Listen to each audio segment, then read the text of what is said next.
this time, I call the meeting of the Pullman School District Board of Directors to order. And this is September the 28th, 2016, the edition of the regular school board meeting. Our first item of business is our flag salute, so if everyone would please stand and join us.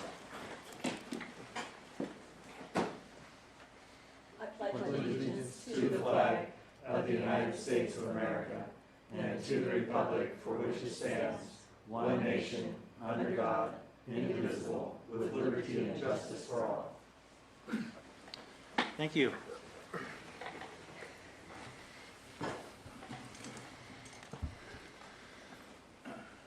The next item on our agenda is the approval of the agenda. Are there any corrections, additions, or changes? Just a slight notice of a change. Under superintendent report, it has the second item, program compliance report, is actually found in discussion items as letter B. Okay, Other than that, there are no other changes. all right. I move approval of the agenda as amended. I will second. Okay, it's been moved and seconded to approve the agenda as it was amended. Any other comments, questions, or discussion? Hearing none, we'll proceed to vote. All those in favor of approving the agenda as it was amended, please signify by saying aye. Aye. All those opposed, nay. Motion carried. The agenda is approved as it was amended. That brings us to the visitors section of our agenda, and this part of the agenda is for anyone wishing to speak before the board, either as an individual or a member of a group. Visitors are asked to address the board by going to the microphone, state your name and address prior to presenting your information, and visitors are asked to limit their remarks to 3 minutes. The board will listen but not discuss the topic at this time. The board may consider moving the topic presented to a future meeting date or as a discussion item. So is there anyone that would like to approach the board this evening? Jamie?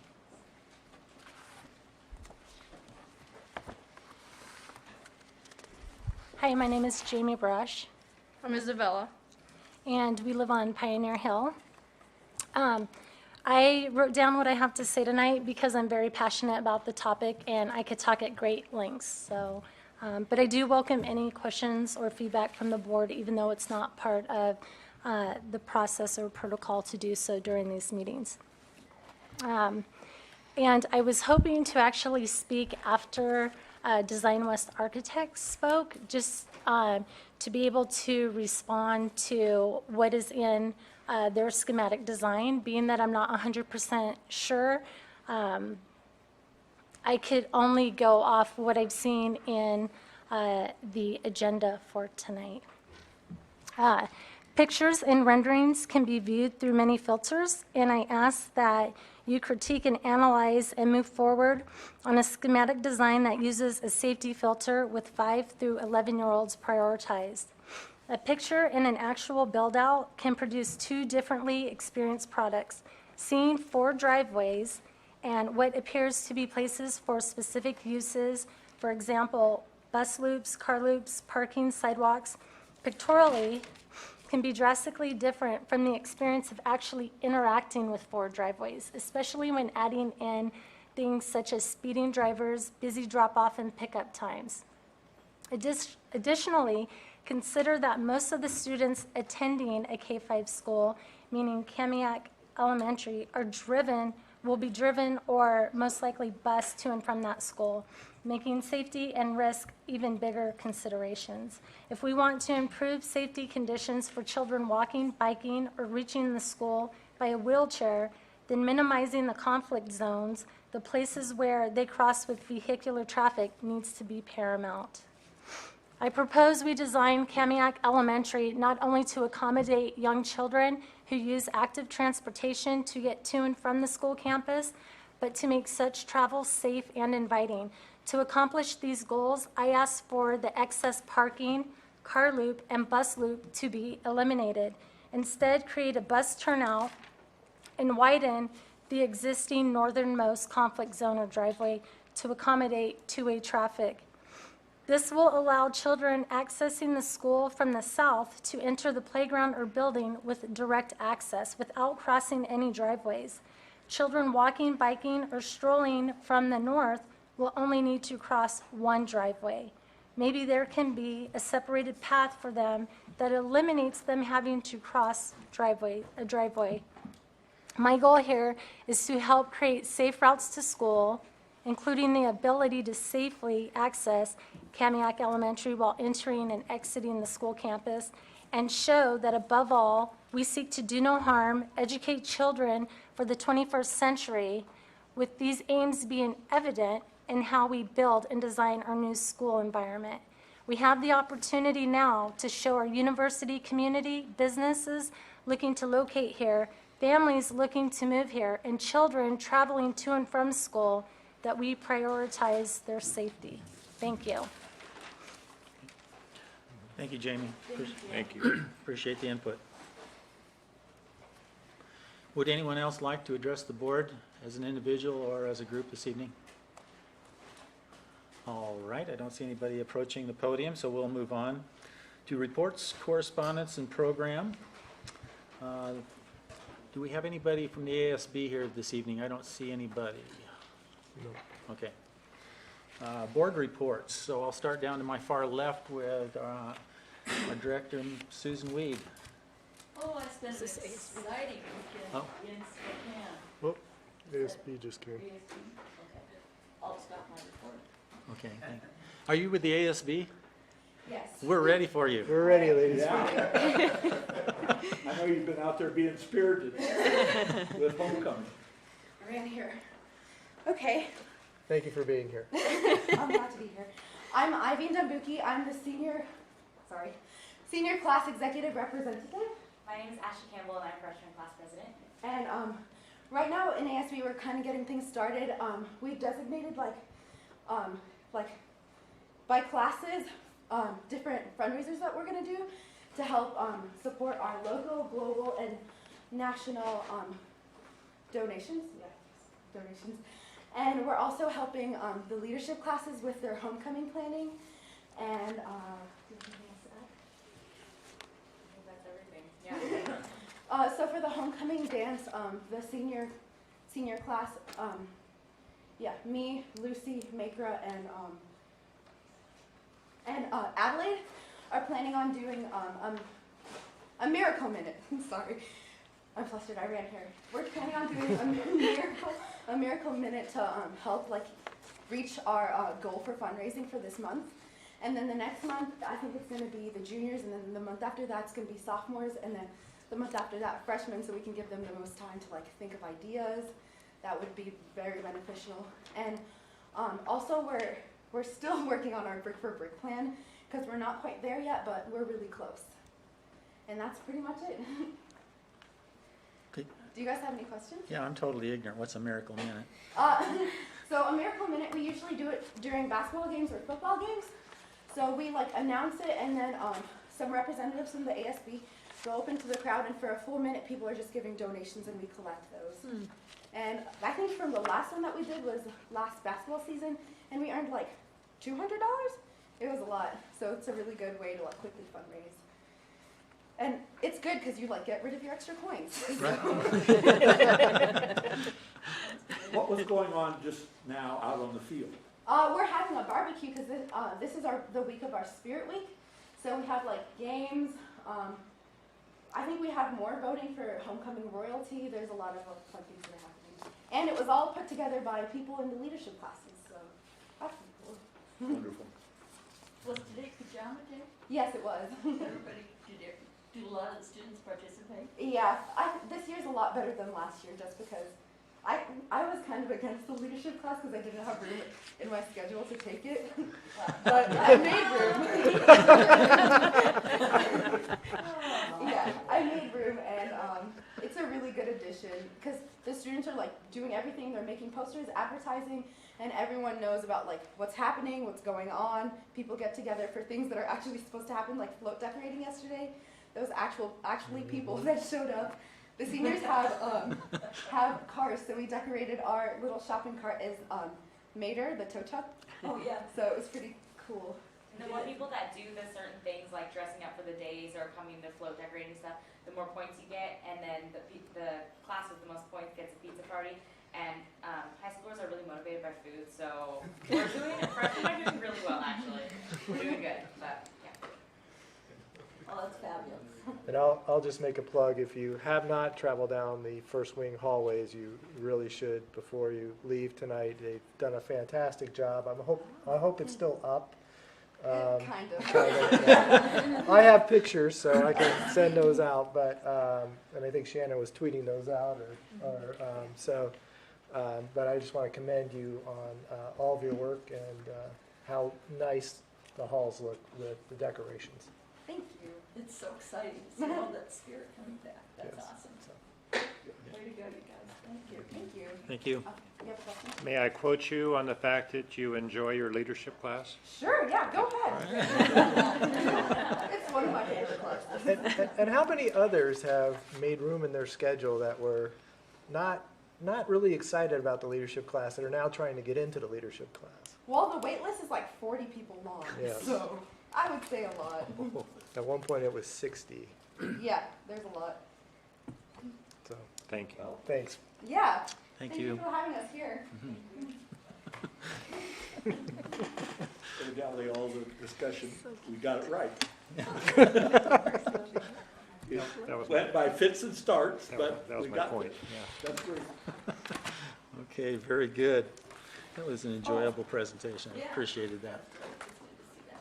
Susan? All right, back to my exciting weekend at the Washington State School Directors Association Legislative Conference, which is always one of my favorite, highlight of the year.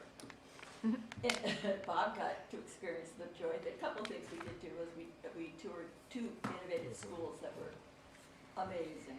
One was Venus Elementary, which is in a very generational, poverty-stricken area of Spokane, and the things that they have done in that school and with those kids. I got to do circle time with my little buddy Piper, and it was just very fun. And then into the, is it North Central? North Central High School. And their STEM school, which is the Institute of something, or some, they had these white Biomedical coats that they technology. could put on, and they had a senior give a presentation that was just absolutely fascinating. He's going on studying luminescence and these little algae and stuff. And we asked him, what's he gonna do? Oh, I'm gonna major in physics. It's like, what? He just was so enraptured with this whole project. So that was really awesome.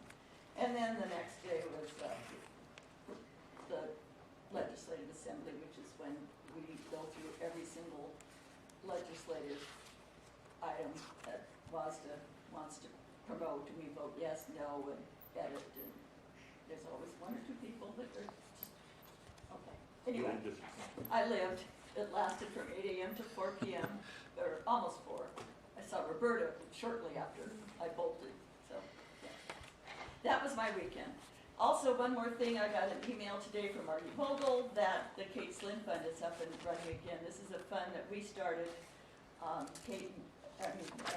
her husband and I started when Kate died back in 1989, because she was always, any teacher or any kid at Jefferson Elementary could come in and say, Mrs. Slynn, I don't have money for lunch.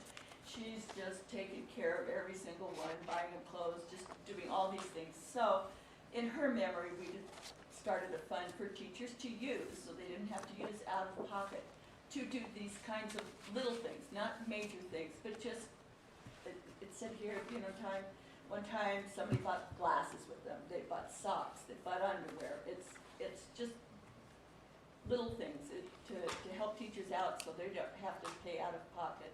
And I think all 3 elementary schools know about it, but Margie says you're welcome to high school and middle school too, to dip into the fund, to just talk to Margie, and we have representatives at all schools. So anyway, I'm thrilled to see it back up and running, and I will let Kate's kids know. So that's awesome. And that's my report. Okay, thank you, Susan. Dr. Johansson? Well, I was asking about what was going on because it's gratifying to be around the school and have the extraordinary amount of activity that's going on, coming and going, and that's slowly supplanting construction as we get closer and closer to occupying another major section and so on, and it's paying off in what you see at Spirit and so on. Of course, leadership is leading to that, but I think it's just that everyone's feeling more like it's the community's building, and that it can be accessed and used, and there's more and more activity that's being generated around here, particularly like the community using the theater early on, and I'm sure that will continue. So I just, it's gratifying to hear the noise. That's all. Okay, thank you, Carl, appreciate that. Dr. Everman, have you got a report? I'll echo Carl's comments. That's all for me tonight. Okay, thank you. Dr. Montrotolo? No report. No report, okay. I just want to mention, I spent my entire day up in Spokane at an Avista TAC meeting. It's basically a community forum where their stable of engineers and stable of economists work through the program every 2 years, looking at the different energy sources that they will use to power up the grid for Avista, and they'll take comments from everybody and questions, and then they eventually come to a consensus as to what they're going to do. And of course, the state legislated there had to be a certain percentage of different types of energy put into this entire package, and so it's always interesting to see how they do it and how it turns out, but it takes a lot of time, and they put a lot of time and effort into it, and they have a lot of different economic models that they run for this program, and when you start looking at all the variables in it, there's thousands of different variables. It's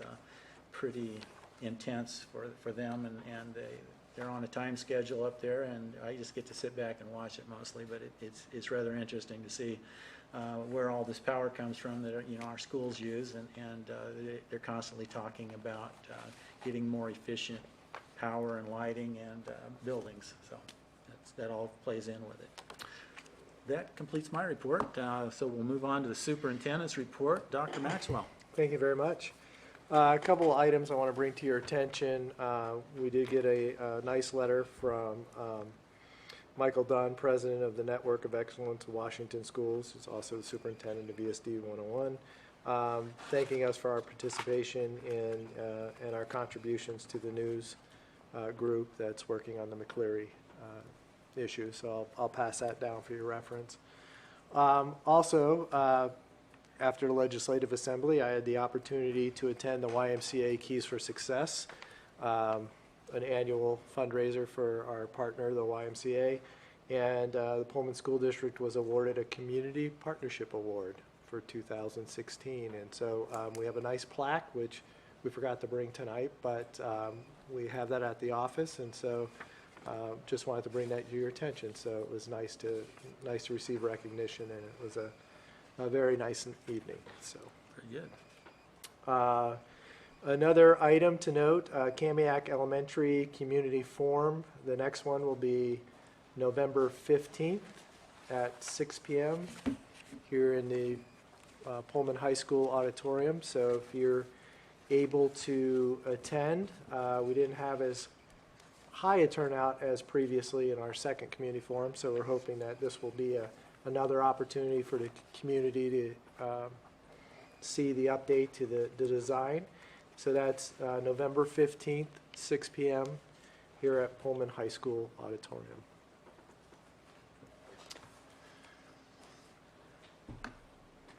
And while we're talking about calendar dates, I just want to let you know that we have, again, for I believe this is now the third year in a row, the Seattle Visiting Nurse Association will be coming to the district on October 3rd from 3 p.m. to 7 p.m. at Lincoln Middle School. Thank you very much, Principal Grove, for accommodating the visiting nurses from Seattle. And they will be here to give flu shots to all staff, students, and families. They will bill insurance. For those who are not insured, there is a $30 fee, and they'll only be giving the injectable form of the flu vaccine They do not give the nasal form. So if you're afraid of needles, I guess that's going to be a problem. And they can only administer to those ages 4 and older. So again, the flu clinic will be held October 3rd from 3 to 7 p.m. at Lincoln Middle School. And this has been an extremely popular clinic. And so again, we appreciate the parking space at Lincoln Middle School. Just another reminder, it's Pullman High School homecoming this week, and so there's a variety of activities which are clearly outlined as the entryway when you come in, so for what each day is. And so I've been here at least 2 out of the 3 days so far this week, and it's been very spirit-filled. So, and the floats, I'll save the surprise of the floats for the game night, so you'll have to come see the floats. It's going to be different from last year or so.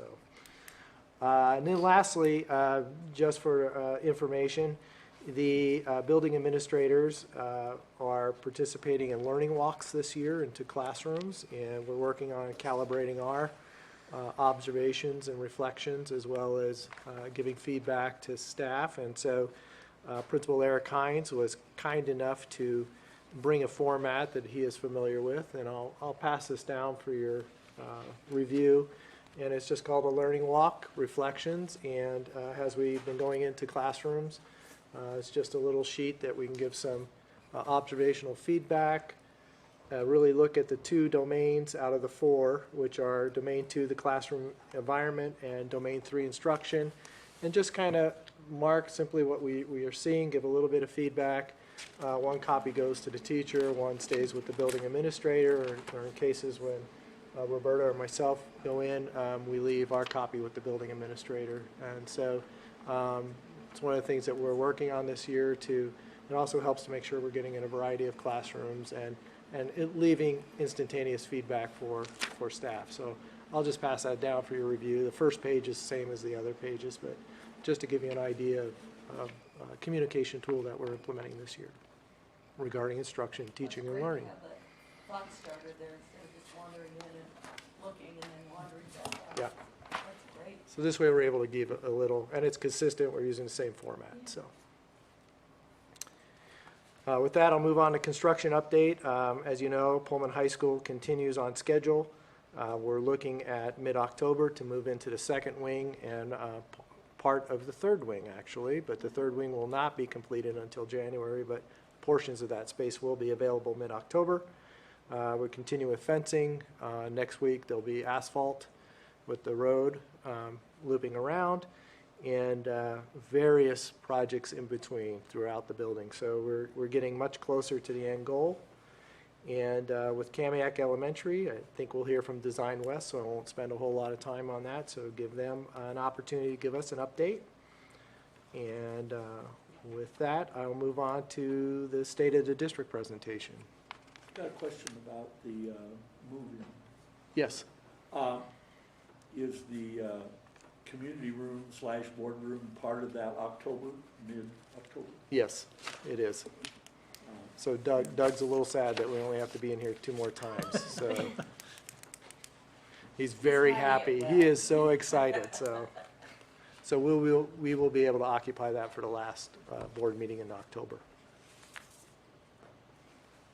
So, any other questions on construction update? Okay. State of the district. So again, these were taken first day of school, so just a variety of the welcome signs that were throughout the district. We also have a video that we'll be sharing later that we're just fine tuning. So I want to thank Doug and Garen's son as well for helping us with that.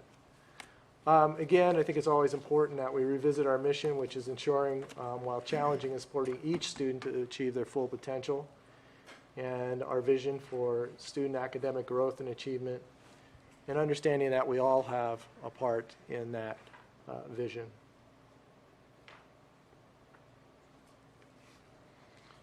Again, our goal is to ensure the highest levels of learning and achievement for each student served by the district. And you can see the bullet points there. I won't read those, but again, really emphasizing individual student growth, learning, curriculum, professional development, and innovation. Goal 2 is ensuring responsible stewardship of district resources, and again, prioritizing our expenditures and maintaining quality while making sure that we still have a nice, secure, and ample resources to accomplish our mission. Just a couple updates with communication. That's one of the areas that we are focusing on and continue to focus on. We have a new website. Thanks for all the work that Shannon has put into that. So www.pullmanschools.org. And an email flyer systems we're using, and newsletter delivery, Peach Jar. And of course, social media, Facebook and Twitter are some of the major communication devices that we're using currently throughout the district. I was mixed up. Someone, I think, was trying to use a code to get into the new website. I got an email about that, and there's no particular password or anything. It's just, You would use your same username and password you use to log in Yep. onto any computer in the district. This is just your district account. to get into certain parts of it, but the Staff The- links. staff. Staff Okay, links. That was what I got. Okay, Just staff links requires got it. your user word and password. So, just an update with collective bargaining. That continues with all groups. We do have a one-year agreement with our secretaries. We have a tentative one-year agreement with our teachers. We are continuing negotiations with our educational support personnel, that's custodians. And we are in negotiations with our paraprofessional association. So I just wanted to give you a quick update on the status. Moving on, some challenges and opportunities that we continue to face. Enrollment increases continue. We do have other facility needs that we are taking a look at how to address. Full-day kindergarten is in full swing. Been a very, very full and popular grade level this year. And lower class size requirements are still on the horizon, which is one of the reasons for Kamiak Elementary. Just an enrollment trend. This is FTE, which stands for full-time equivalents. This is not head count, but full-time equivalents. Some of our students do not attend school for the complete day, so they're only counted as a partial student. So, but just to give you an idea of 2013 to present, in 2013-14, we had 2,401 FTE. And now we're at 2,792, and these are September numbers. So again, you can see that we're continuing to increase our FTE. Part of this increase this year, of course, we have to remember is that our kindergarteners are now 1.0 FTE, where in the past they were only a half FTE or 0.5. But again, it still shows that we're continuing to see slow and steady growth.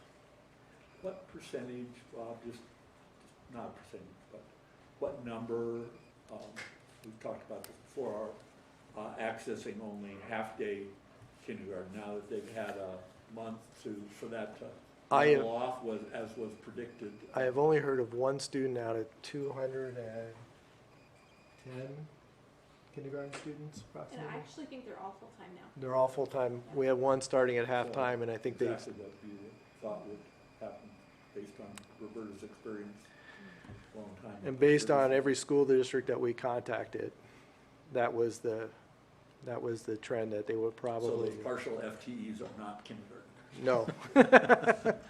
Most of those are high schoolers, so, Running Star, yeah, something like that. Private. yes. So, Accessing. student achievement, again, just an update, both Franklin and Jefferson Elementary received an award for student growth performance in math and ELA from last year, and actually Franklin Elementary received also a cash award as well for that $3,400 that they can spend to help with their programming. All schools consistently outperformed the state average, high graduation rate, 90+%. Again, authentic projects, extracurricular activities, very high this year. What we're running into is finding enough people to be advisors. So we have a lot of activities going on across the district at all levels, from elementary to middle school to high school. So, and a variety of offerings.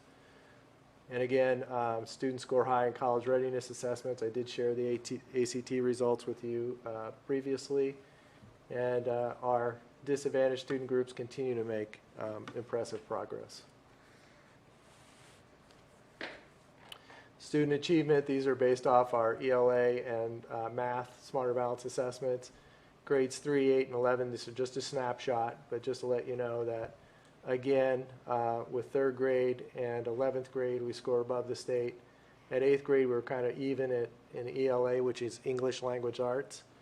Again, math, we're above in 3rd grade, 8th grade, and 11th grade.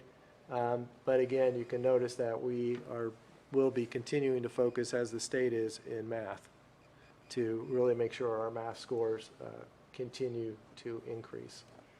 So again, just a snapshot. This isn't every grade that takes the state assessment, but I just want to give you some trend data so you could take a look at. Facilities, we've added 6 elementary classrooms in 2014. We added 4 elementary classrooms this year at Jefferson. New elementary schools are in the new elementary, which should say Kamiak. I apologize for not updating that slide. We continue to search for property for future facility needs. Pullman High School continues on. LMS, this year we got kind of a break. We saw a little bit of decrease in the population at LMS, which was appreciated. However, I'll add that at LMS and at Franklin Elementary, we've had to convert computer labs to classrooms. So transportation facility is an area that we're continuing to look at as far as relocation, and Pioneer Center continues to be in need of improvements. But just to give you a kind of an update and a summary of our facilities, as you can see, I put in some new pictures with Pullman High School, and that was first day of school. And safety and security, emergency protocols have been updated and standardized this year, thanks to Joe's work. Positive behavior intervention supports have been implemented across the district, and lessons are being provided at all levels. And we've added cameras to Lincoln Middle School. Instructional programming, of course, we have full-day kindergarten implementation. Wi-Fi is being added to buses to help with those students, especially that are going on trips across the state for various activities, and also for our rural students that may have a longer bus ride. This will enable them to access information online. And it is filtered, by the way. It's just not open access. So I want to make sure that you know that. And of course, professional development continues to be a major focus for us this year, and supporting effective instruction. And again, why we teach, this comes from the high school. It's actually out in the hallway, but again, a nice addition after the first professional development day. And so with that, the state of the district, never perfect, but still extraordinary. And again, we have to thank our community for all the support that they've given us in order to help us accomplish our mission. So I appreciate that very, very much. And that is the state of the district.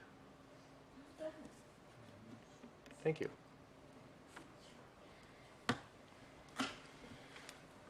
Any questions? Okay. Do you give a similar presentation to the city council, or? Typically, we do about mid-year, Okay. or when we can get on the city council, and usually Excuse me. chamber too. and usually chamber and various groups, Kiwanis, Lions, Okay. etc. So this may not be the exact one I would use, but it'll be something similar. Okay. So, any other questions? Okay. With that, we have a collaboration day report, and I'll turn it over to Dr. Kramer. Okay, we had our first collaboration day, and it's taken me 2 months to figure out exactly what PD days are and collaboration days, but I think I've got it all figured out now. but don't give me a test. And so because the collaboration day was pretty closely tied to our professional development day, and the high school and middle school had done some work together around professional learning communities, they chose to extend that time to really work on in-building structures related to professional learning communities, using data, using structured norms and protocols to do their daily operations around student learning. And so they took that work and went further. I was at the high school and sat in on their building leadership team, which is a core group to moving that work forward, and was very pleased with the work that Eric and his staff are doing. At elementary, they met as a whole group and did some work around growth mindset, then went into grade level teams, worked on scope and sequence as well as report card. And you know that the report card work was done last year, so now it's the implementation year. So, and on the professional learning or development day, we did some work around around the report cards. So it was pretty much right here in front of them, and so it was a great opportunity to bring them together and work through some of the bugs that were recognized, as happens in reflective learning. And then Megan Atani worked with all of our paraprofessionals, because our whole goal is to provide high quality professional development for them during collaborative time, and did some work around strategies, working with kiddos, getting them to share work that they've done related to developing relationships with kids, and kids that sometimes can be a little bit tough. What is it that they've done that's worked? And it was very, very well done and a very popular session. So we're going to continue that work in the days ahead. So it was great, very exciting. Felt like as a district we were moving the work forward and advancing where we want to go related to student achievement. So it was great. Thank you. Thank you. All right. Next up, we have Risk Management Program Report and Executive Director of Operations, Joe Thornton. If I can correct one thing Dr. Maxwell said about construction update, and I'm in the doghouse for this. Paving will not happen till the week after next. Oops, did I give the wrong time? The week of the 10th, huh? Did I give the wrong time? You said next week, so, Oh, which got Eric sorry. really excited. Eric really excited. So my name's gonna be My Mud. goodness. My name's Mud with the high school staff, because I've been telling them first week of August, or first week of October, it'll be second week, Oh, so. they can blame it on me, so I gave the wrong date. Sorry, Joe. That's right. They'll just have to start using all those other adjectives again with me that they used to use, so that'll be fine. So good news, bad news. I mean, the reality with insurance, it's part of the cost for us to do business. It is what it is. The bad news is that the insurance costs did jump a little bit this year. They went up 3.5%. The good news is they didn't take the same jump they did the previous year. From 14-15 to 15-16, they jumped 9.7%. For this coming year, they're going up 3.5%. That's not bad, considering we've added square footage of classroom space and that type of thing. So, and just a reminder, we're part of a pool that predominantly every school district is part of, and we know hopefully we keep those costs down collectively by doing a good job of managing risk. Thank you. Thank you, Joel. Thank you.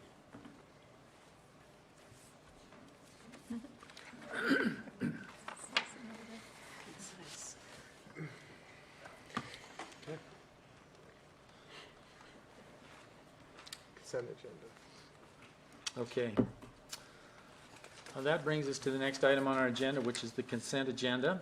To expedite business at board meetings, the board approves the use of consent agenda, which includes items considered to be routine in nature. Any item that appears on the consent agenda may be removed from the consent agenda by any single member of the board, and then we would act upon that item separately. Remaining items would be acted upon by a single motion. Tonight, the consent agenda consists of the minutes of our last meeting, transfer requests, expense warrants, personnel reports, and professional personnel service reports. What's the pleasure of the board? I move that the consent agenda be approved as presented this evening. Second. Okay, it's been moved and seconded that we approve the consent agenda as it has been presented. Any further comments, questions, or discussion? Hearing none, we'll proceed to vote. All those in favor of approving consent agenda as presented, please signify by saying aye. Aye. All those opposed, nay. Motion carried unanimously. Thank you. So that brings us to the action items this evening. The first action item, A, is the 2016-17 school improvement plans. To present that is Dr. Maxwell. And I'm going to invite up Principal Cameron Grove for Lincoln Middle School. He provided you an update the last time during discussion items, so he's here to. Well, I do promise to be brief. I do promise, Susan. You notice I dressed up for you today. And You I'm know, so impressed, Cameron. and I grew some facial hair, so I've grown up a little. Now you look very. That's right. Sorry. We'll work on that. That's right. Well, I really just want to give some clarifications and some updates that we have going on, and really give kudos. Today I had both my administrators in my building today and attending classrooms, and really a huge thank you. Just leading by example, so I appreciate that, and on what was a very long day. So thank you for doing that. Of course, we've talked about this numerous amounts of times of the focus on student growth, what that looks like. And I love the fact that this is a part of your mission, is to look at student growth. And we look at maps and we look at SBAC and what that looks like from year to year. But we've also talked a little bit about Read 180 and what that looks like for kids performing below grade level. Looking at SRI scores and so on, with the goal of having a student out of a Read 180 classroom and in a general English language arts class. We'll be looking at all of those pieces. But one thing that's really come out in some of our goal conversations with teachers is, yes, we're going to look at student growth, but how often do you look at formative assessments? And what assessments are you doing to actually ensure growth in incremental amounts of time? So we continue to look at what does growth look like over the course of the year. Well, we need to do a better job of what formative assessments look like in the classroom. And that's something our teachers have brought up in our conversations, because they tend, and they, including really me, we look at that end result and we say why. And if the end result isn't as good as what we wanted it to be, we ask why. Well, looking at those formative assessment pieces within a class over the course of time will ensure that we're on the right track. And I'm just extremely impressed with my staff currently, who's having these conversations with both Justin and I, saying this is a direction we need to look at, because it keeps us on track, especially with the individual students that we're not getting growth out of, that we need to see over the course of the year. So that's exciting for me. We talked a little bit about attendance and behavior.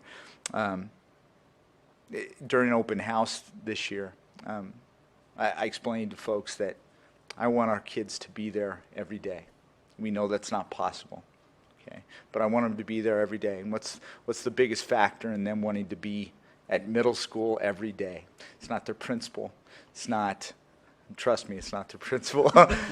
As Roberta would notice, we walked into my daughter's class today. She avoids me like the plague at school, so bless her heart, I love her. But dang, say hi to your dad or something. But we want them to be at school, and it's those positive relationships with staff and kids. We really need, and our staff does understand, what do those positive relationships look like? Do they want to be at Lincoln Middle School? And if it means I'm up on a Friday singing to kids, I'm up on a Friday singing to kids. We talked about that at open house. We focused on biweekly discipline and attendance meetings, and that's where we're pulling data saying who are our target students, who do we need to actually build in interventions for. We have our second meeting coming up this Friday, so it'll be every 2 weeks on Friday to ensure we're building in interventions for those kids. And the idea of we only have you for 180 days. So what does that instructional time look like? Which is why I get so impressed with the learning walk piece that we're doing. What does that piece look like for our kids? If I only have them for 45 minutes, what does that instructional time look like? Is it 45 minutes? Is it 40 minutes? Is it 35 minutes? And really maximizing that time. I'm going to stop right there. I just, it's been a great start to the school year. We have an awesome group of kids, and I think we're moving in the right direction. But I think, like Bob said, we're great, but we can be better, and that's what we're focusing on. So, Carl. One question, I noticed that one of your focuses, it's continued. Yeah. I don't think it's new, is on achievement by Latino students. Yeah. And I was wondering about what's the enrollment now in total at Lincoln Middle School, and what segment is that percentage or in number? We have about 50 students. It's about 50 15? students, 50, 5-0. And one of the things that we looked at is we looked at discipline data as well. What did that look like over the course of the previous years? And how often were they leaving class, whether for a classroom infraction, coming to the office? In other words, lost instructional time. That's a piece we're looking at as well. But what does that achievement look like? And yeah, we're focusing on our Latino students. We're going to continue to look at that. But I would say a bigger piece is looking at everything as a whole, at least right now as we're talking to staff. What does that look like in your classroom? So And hopefully. the total current enrollment is? Right now, I wanted to say we were 610, but I could be off a few students. Yeah, which is less than where we were. Yeah, and that actually surprised me. We've never gone down in a year. We've actually always gone up. But don't worry, like Eric and I were sitting there, we'll be going up eventually, yeah. Yeah, Bob did mention that we moved a computer lab into a classroom, into a science classroom, and we were able to purchase some more Chromebook cards, so which kind of took away that need for that second lab that we had, so. When you use assessments, do you use the same assessments across year to year and throughout the year? As far as assessments, are we talking about MAPS assessment? Well, we look at MAPS and we look at SBAC, but we also look at those classroom-based assessments as far as common assessments that each grade level is using. So we look at those pieces as well. One group that does that extremely well is our 7th grade English Language Arts group. They focus on those same common assessments and what does growth look like there. And the next time I come back, I'd love to show you some of the student growth pieces that we get from, and I'm just going to float a few names here, Kelly Cox and Amy Bumpus. They look at those pieces over time, and what does that look like, so you hopefully get that end So result. it's pretty much the same year to year? Yeah. Plus, Yeah, and they'll do some adjustments on those assessments as well. so you can Yeah, absolutely. judge. Yeah. Okay, good. Yeah. Thank you. Thanks, Susan. Any other question? Shorter if I hadn't asked a question. You did really well, Susan. It was a great question. Cameron, Yes. I had a question. Yeah, You Jim. had mentioned one of the computer labs has been turned over to a Yes. classroom. Yeah. So in terms of getting better, that progression, Uh-huh. are there other facilities that need to be improved or? Well, I think Bob brought up an earlier piece that talked about cameras and what does that look like at Lincoln. Lincoln is a uniquely structured building anyway. It's extremely long and it's kind of difficult to be able to be in one spot and see a number of different places. That was the one thing that we had talked about last year. I don't know how long we're going to keep that other hard lab that we have. Mainly because we will need the classroom space eventually, and it does not get used to where it used to be. We used to have those labs used all the time, and rarely does the hard lab get used, where we use those Chromebook carts quite a bit. And we anticipate, we have 7, we have 1 more used for CTE, and that's mainly that science area, but we'll be looking at more in the future. And piece about the Chromebook carts too, it does help with testing. One of the things we've done with Joe and I in the past is we've shared some carts during that testing time, and that won't be needed this year, so that's good. How about the commons area and the nutrition? Commons eating area looks just fine during lunches because we extended lunches. We used to have 2 lunches, now we have 3. So we have 6, 7, and 8. So we put in around 200 to 215 for each of those grade levels. The difference would be if we had to restructure what our day looked like, let's say. where we needed to go back to 2 lunches. It's pretty difficult to fit 300-plus kids in that smaller space. The space really is meant for a much smaller school. It works really well for concerts and so on, but as you've seen before, while we're there for recognition nights and while we're there for concerts, they're very well attended and they're very packed. Another piece I would throw out is parking. I think parking's a premium no matter where you go, and you know that. We have so many events there. Parking can be difficult. Which means when we do have those events, we open up the front doors, we open up the back doors, we really say, come on in wherever you can. But that would be something that, obviously would be in the future. That's a good question, Jim. Thank you. Thanks. Thank you very Thank you, much. Cameron. Thanks for having me. Thanks. Next up, we have Eric Hines.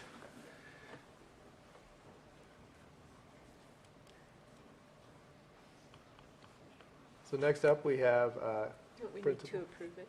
what's that? We need to approve it. Do you want to approve them? Let me see what the exact summary says. It might have both of them on there, or it might have one. We approve them both, okay. Yeah, both, sorry. All right.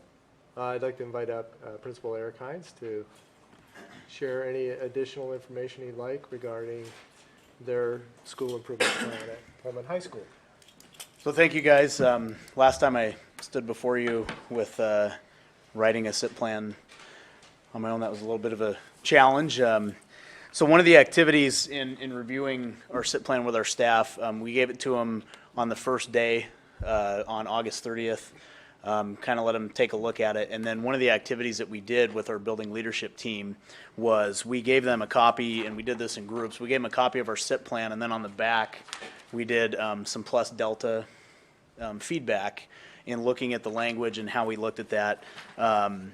Primarily to look at, what are some areas that are positive and they really like in there and are good areas of focus, and then what are some areas that we want to look at to possibly change, and particularly with the language. So on goal 1, the only area that was really pointed out was where it says physical safety, is add the words and security.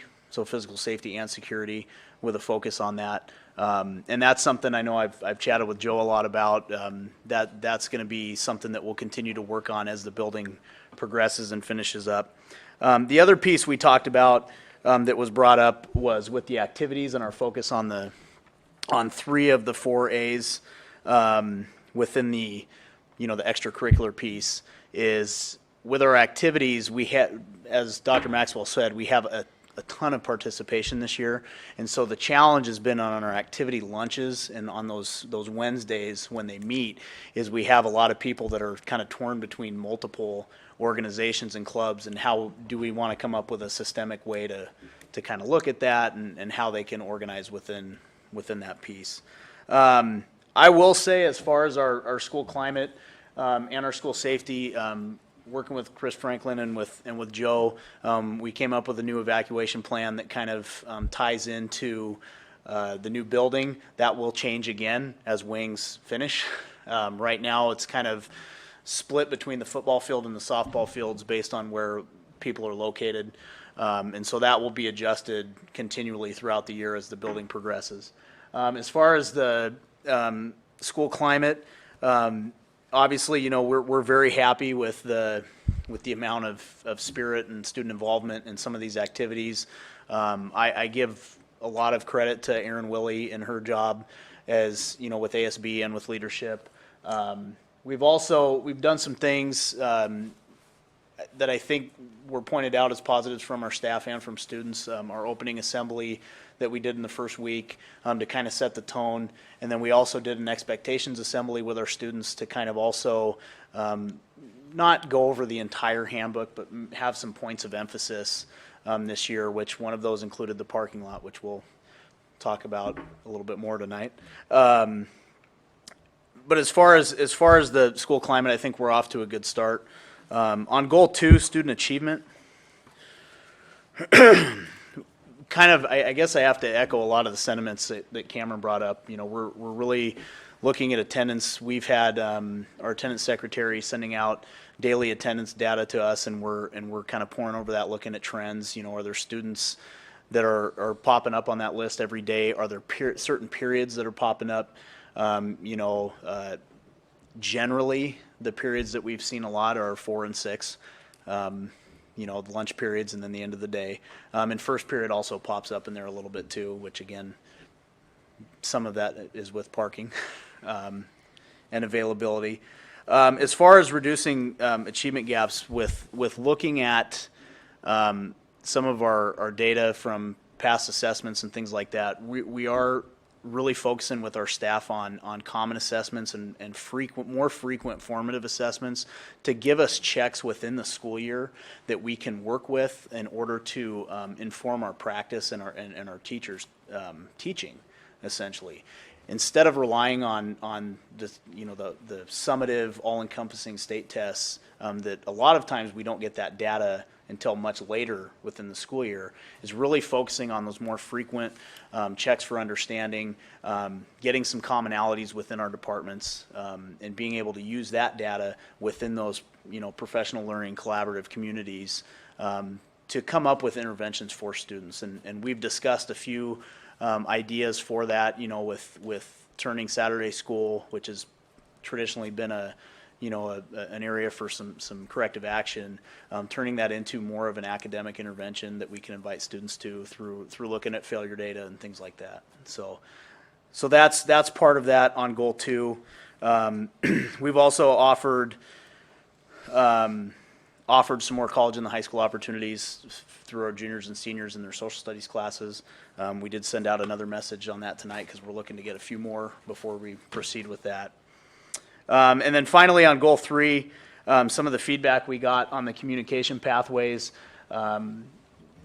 is to make sure we're not, because one of the things we've been doing is we've been sending out weekly reminders with our little creative name, the Hound's Tail. Basically a weekly calendar and updates for our staff. We're also in the process of preparing our first newsletter. We're going to do seasonal newsletters, fall, winter, spring, and I guess you could call it summer, but that would be like the May-June edition, that we'll send out to our parents in our community with some updates, focusing on office updates, counseling updates, assessment updates, various things, extracurriculars, clubs, giving them a forum to be able to kind of update parents on what we're doing. So those are some of the pathways. The comments that we got from our staff is to make sure that those communication pathways are focused and directive, so that we don't run into that over communication bubble where they're getting so much email overload that when they start to see an email from me, they delete it instead of read it. Which I hope doesn't happen, but I know Cameron deletes mine already. So, but so far in our goal areas, we, especially on goal 3, I think we're off to a good start with our site-based decision team, with our building leadership team. That great first meeting. We also have a parent representative on that team, Laura Tingstad, and we appreciate her feedback with that. And so I think we're off to a good start. We're going to continue to look at, when it comes to collaboration, we really focused on the professional learning community cycle and kind of how that goes. And our staff was pretty unanimous in kind of being in the area of creating and giving those common assessments, and then using those, the 4 questions of a PLC. What do we do if students don't learn it? And then what do we do if they do learn it? What enrichment opportunities do we offer? So I think I talked more than you tonight. Yeah. Do you guys have any questions on this? I was going to make a comment on your, I believe it was goal 1, and how that tied into the board knows I've been involved in this since the beginning with WIA's strategic plan for one goal is the adoption here of the board of the values, core values of the WIA, and there was really not a whole lot of change there, but in the mission there was a taking on, so to speak, of the WIA about concern about all activities. School-sponsored activities, not just those that are officially sponsored by the WIA, where the WIA holds competitions. Yeah, yeah.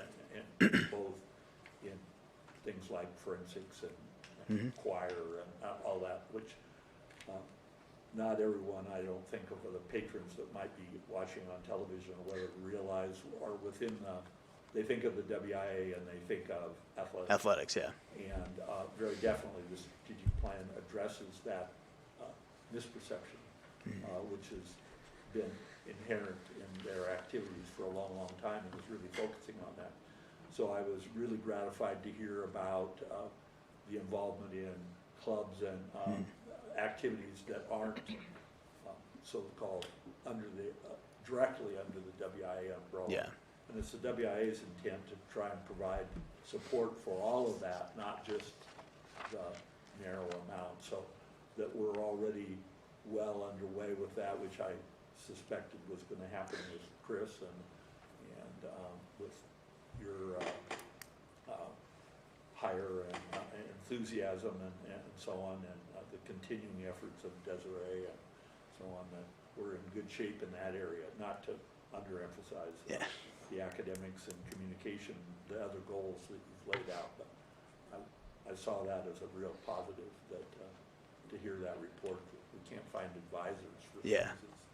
That's a great problem to have, and we can help get that solved with community volunteers. Yeah, and absolutely. So on and so forth. So, and we know how to vet them and get them involved. So, Well, thank you. thank you for the report. You guys have any other questions? Further Thank you. comments? Okay. Thank you, Eric. Thank you. So now it would be calling for a motion. Okay. If this is not an action item, it's just a report. No, we need to It's an approve action it. item. The resolution was sandwiched between Oh, the there it two. is. Okay. Right. Sorry, I Between brought it the up two for your plans. attention, so. Well, then I will move that we approve the LMS and VHS school improvement plans as presented this evening. I'll second that. Okay, it's been moved and seconded to approve the LMS and PHS school improvement plans as presented. Any further comments, questions, or discussion? Hearing none, we'll proceed to vote. All those in favor of the standing motion, please signify by saying aye. Aye. All those opposed, nay. Motion carried unanimously. Thank you. Thank you. That brings us to item B on our action item list, which is the assessment schedule. Correct. And to present that is Dr. Kramer. Yes, so, yep, I've never had to go up here before. all you gotta do is stand there, so there you go. Okay, You're all good. right. I'm going to hang on. So what we shared with you at the last board meeting is the assessment schedule that we have for the year. As I had shared with you at that point, we will look at moving up the assessment dates for next school year so that we can engage in earlier intervention and data team discussions. So as we presented at the last board meeting, unless there are any questions. Comments, questions, discussion? Well, then I will move that we approve the Pullman School District Assessment Plan for the 2016-17 school year. Second. Okay, it's been properly moved and seconded to approve the Pullman School District Assessment Plan for 2016 and 2017. Any further comments, questions, or discussion? Hearing none, we'll proceed to vote. All those in favor of the standing motion, please signify by saying aye. Aye. All those opposed, nay. Motion carried unanimously. Thank you. Appreciate that, Thank you. Dr. Kramer. That completes our action item list for this evening. So we'll move on to discussion items. These are mostly items that we have presented at this meeting, and then at the next meeting, we will take action on them. So the first item under our discussion item list is implementation of the PHS fines. Dr. Maxwell? Thank you. Yes, this is a request that has come from Pullman High School, and I'm going to ask Principal Eric Hines to come up and present the information.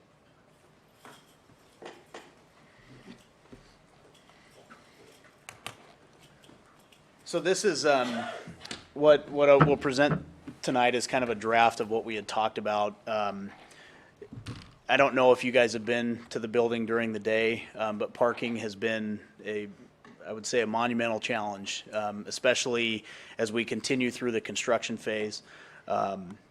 the challenge being is right now, and as Joe kind of talked about with the paving in the back that is generally set out for staff parking, and we've also come up with a plan to also reserve a space of that if we can for additional student parking. But because of that being unavailable, we've been in a little bit of a parking crunch right now because we have both students and staff parking there simultaneously. And so one of the things that we've seen, especially the first couple of weeks of the school year, was a lot of illegal parking. Essentially, when I say illegal parking, is students parking in spots that are not designated parking spots. So it caused a fluctuation of cars, as well as inability for some of the larger vehicles to get out of the parking lot once the school day had ended. As a result, we did have a couple of fender benders here and there, nothing major, but enough to warrant some concern. At the expectations assembly, that was a huge point of emphasis that we pointed out with the students. You know, when you're in a spot, if you don't see paint on either side of you, it's probably not a proper parking spot. And so we talked a little bit about that. We had great results after the first week of some reduction in that, and now we've seen some more. As we continue, it's starting to get back to where we were. We've had some efforts at enforcement. We did put a notice on vehicles' windows for those that were parked illegally or those that did not have a parking permit. With that, we've had people trying to obtain parking permits, and we do have a limited number. I think we counted the spots. We ordered 10% more than the spots that we had in order to account for, you know, any overflow or students that would be leaving, things like that. And we're still pretty full. Every day we still continue to go out and look at vehicles. We had 2 people that we had kind of been tracking for a few days move their vehicles today, and kind of gave them that initial discussion. But we've also been trying to be as lenient as possible because we know the challenge. We know that in 2 weeks it might not be as bad, so we want to be kind of proactive with this. Essentially, what we drafted was an example of a parking ticket. We did come up with 2 drafts of this. The draft that we'll show you tonight, and being the reason that we're here to discuss that, is because it does implement new fines. We also have a draft where you see the $5 and the $10 piece. It kind of includes some detailed progression, kind of like our cell phone policy, you know, first offense, second offense, third offense. So this is an example of if we did do a parking fine model of what it would look like. Obviously, we'd give the student a warning. It has 2 areas of fines, and then finally a revocation of parking privileges if they can no longer do that.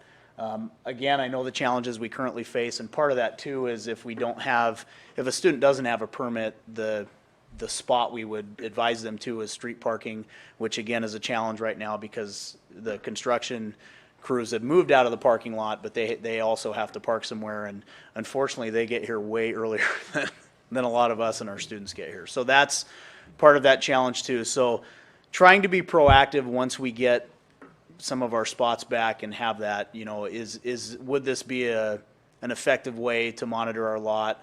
Obviously, our goal here is we do not want to try to implement new fines for students, but we also want to be able to have something that might be, I don't want to say have some teeth, but might have some backing behind it, so. It's a reality. Yeah. Wise use.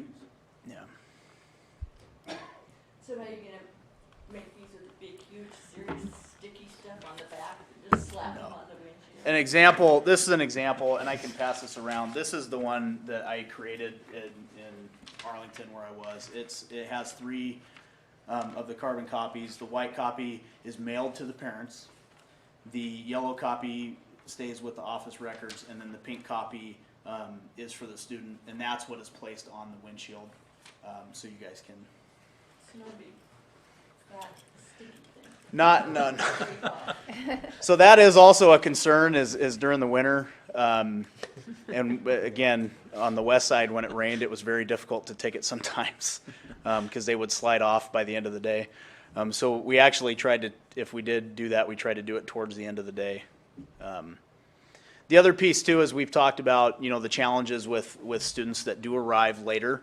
If they're doing running start or if they, don't have a first period, things like that. And that's part of our plan is to designate some extra space in the back part that can be designated for students that may have late arrival or early release if there are no spots available in the main lot.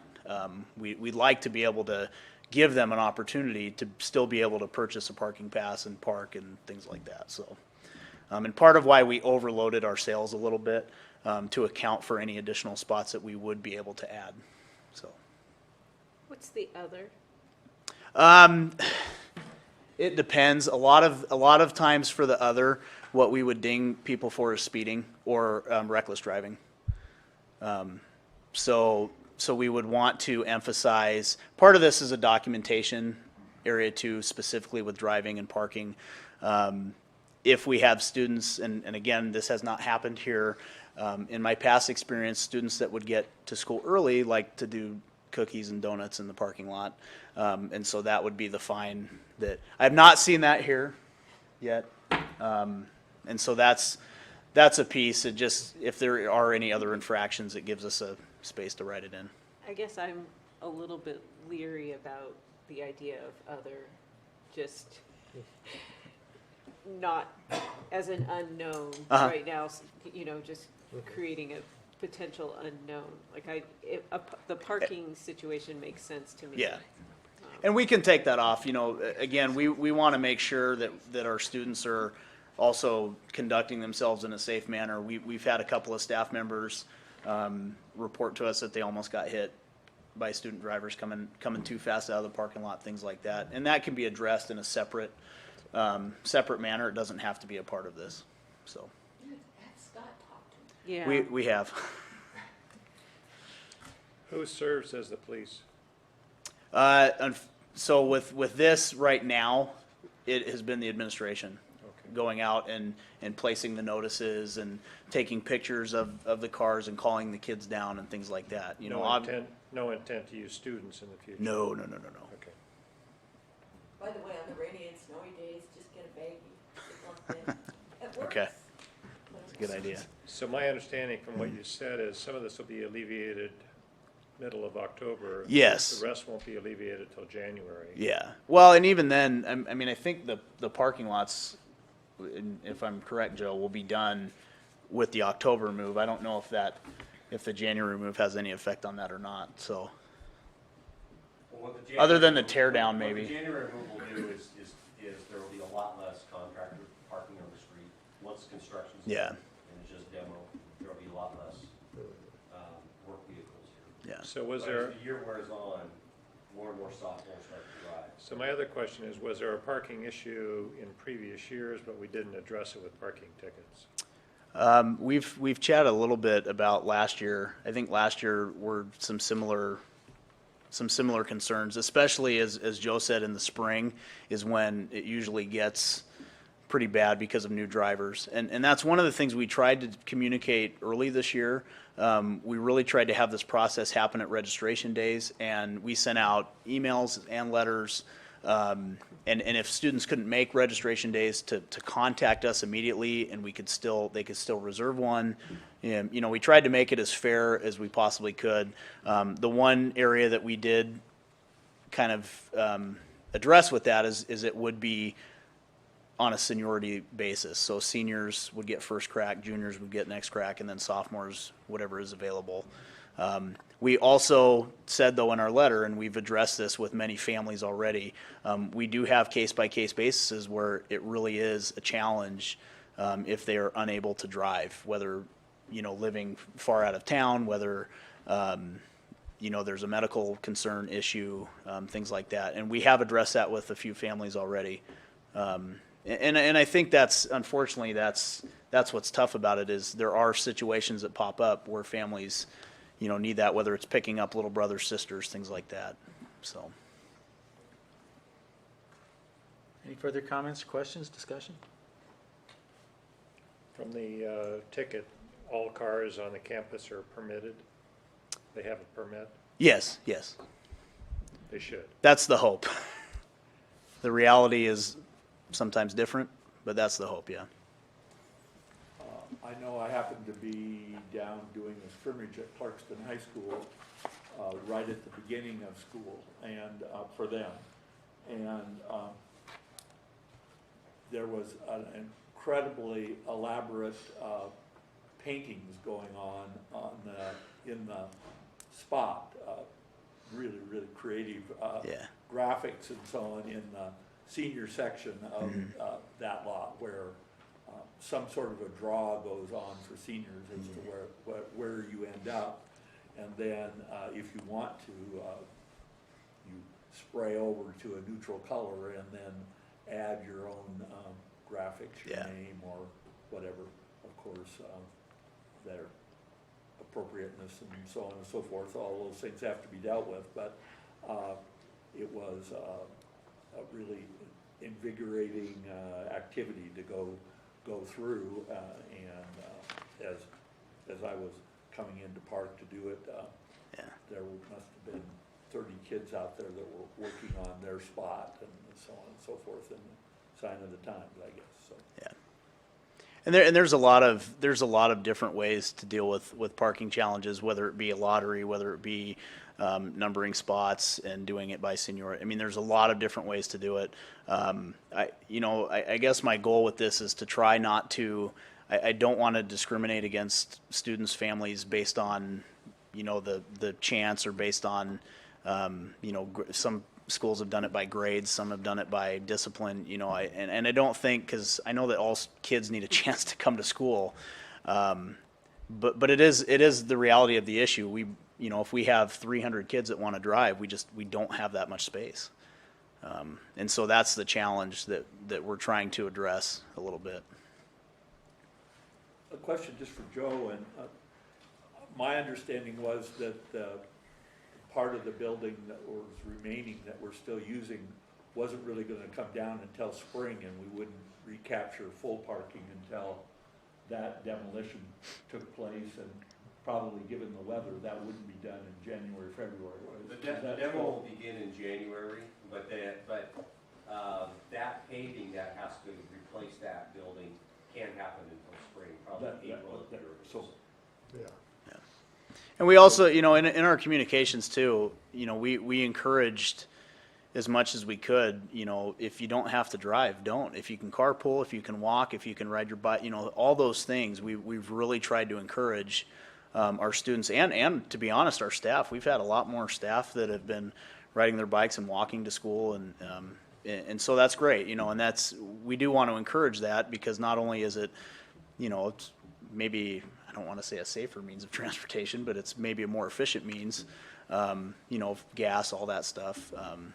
So we'll really try to encourage that as well. but we're also sharing with Community Child Care Center and their staff and Yeah. Need for access for, they do a limited amount of Yeah. busing, less than they did in the past, because the Head Start funding for that transportation has been curtailed. It's less than half that it was 3 years ago. Yeah.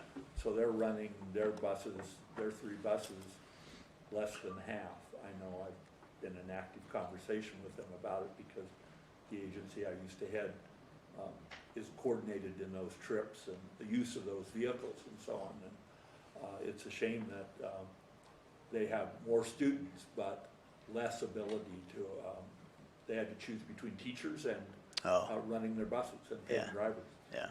And they made the logical choice. But, the Pullman Transit isn't set up with, all those vehicles are equipped with built-in full child, 4-point child restraint. Yeah. So Well, they're and necessary for that age group, and Pullman Transit doesn't have that. They're Yeah. inappropriate vehicles for. Well, and I do want to, Tammy's done a great job with the increase in bus transportation. Unfortunately, with high school, and I know this is true, driving in high school, it's a little bit of a rite of passage, and I think kids want to drive, even if they could walk or, take the bus. And again, we try to encourage that, but it is a reality that we face, so. Has it been too early yet to find out if residential areas are complaining about kids parking on the streets on Greyhound Way and over in the near residential I haven't heard area? anything yet, but that is, I mean, that's always a concern because, and I've dealt with that in the past at my last school, to the point where we had weekly community meetings to address that. So it is something that's on our radar. We haven't heard anything as of yet. So. Further comments, questions? Okay. Thank you, guys. Thank you, Eric. That will come back to our next meeting to be approved, or acted upon, I should say. That brings us to the next item on our discussion item list, which is minimum basic education compliance report, and Dr. Maxwell. Yeah, this is an annual piece of information that we review with the board, just to keep you updated that we are meeting our basic compliance requirements, and that, of course, goes into instructional hours across the board, so you can see that we are meeting our instructional hours. You can see it, grades 9, 12 are very close to, we don't have a lot of wiggle room there at all, so you can see that we do meet the basic requirements. I'll point out program hour offerings. You notice lunch 20 minutes, it's really 30 minutes, even though it shows up as 20. But we also have passing periods at the end of those that are actually used for lunch, or more than 30 minutes for lunch. So I just wanted to point that out in case you had a question. The minimum 180-day school year for kindergarten, we well exceed that. So we're in plenty of compliance with our kindergarten with full day.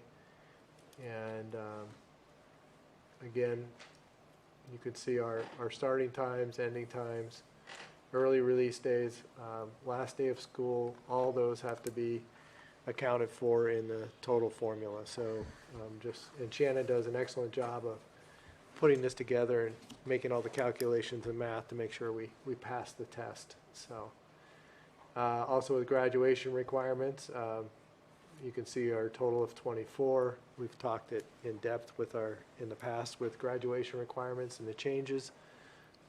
As you know, a change coming up is 3 for science. So we'll be talking about adding a science offering next year. So, but we are in compliance with our graduation requirements. So kind of a quick overview, but it's there in your packet. If you have any questions, I'll be happy to try to answer those.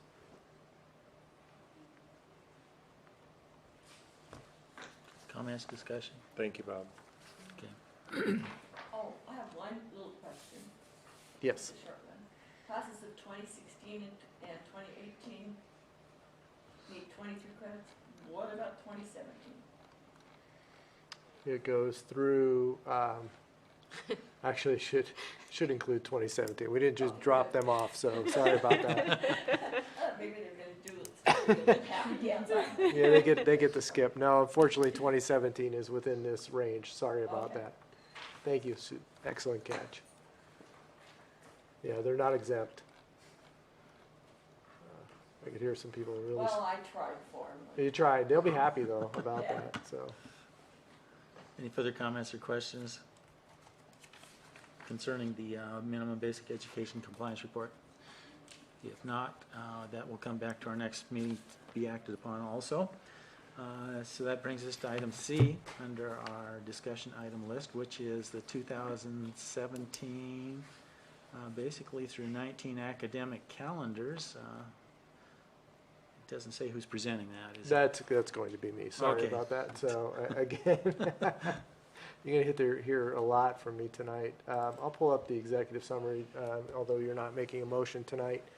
So according to board policy and procedure 2220, the board of directors will take action to approve the academic calendar year for the next school year. We do it in a 2-year cycle, as you know.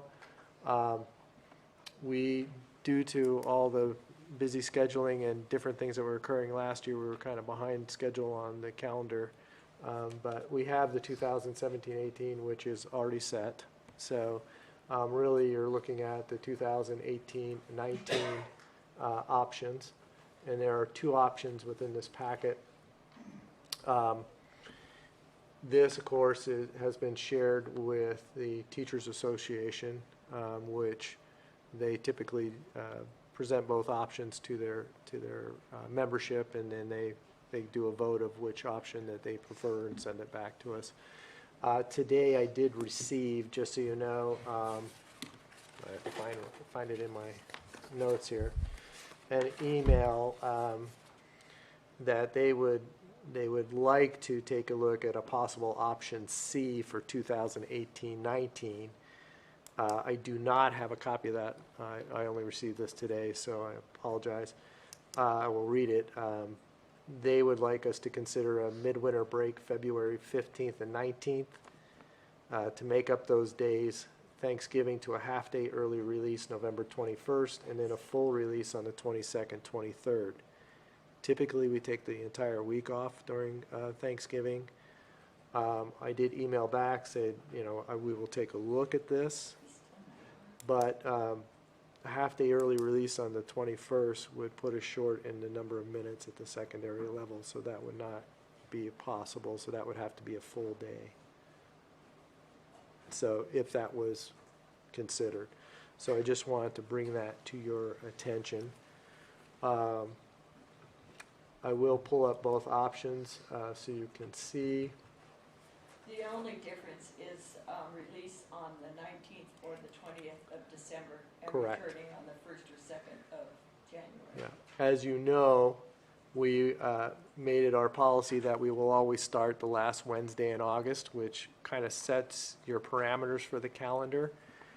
So in putting this together with Dagny Meyer's help, this option, as you can see, you'd start winter break on the 19th. The other option, the only difference is you would start winter break on the 20th. So that is the difference between option A and B. The rest of the professional training days are the same. Spring break would be the first week in April, which is traditional. And then you can see when it would fall as far as the end of the year. Then When you say traditional spring break, is that the same as others in our league? Correct. Okay. Sorry, I didn't make that clarification, but typically that has not moved. Both these options have the full week of Thanksgiving off, which coincides with WSU's calendars. Spring break coincides with our league calendar.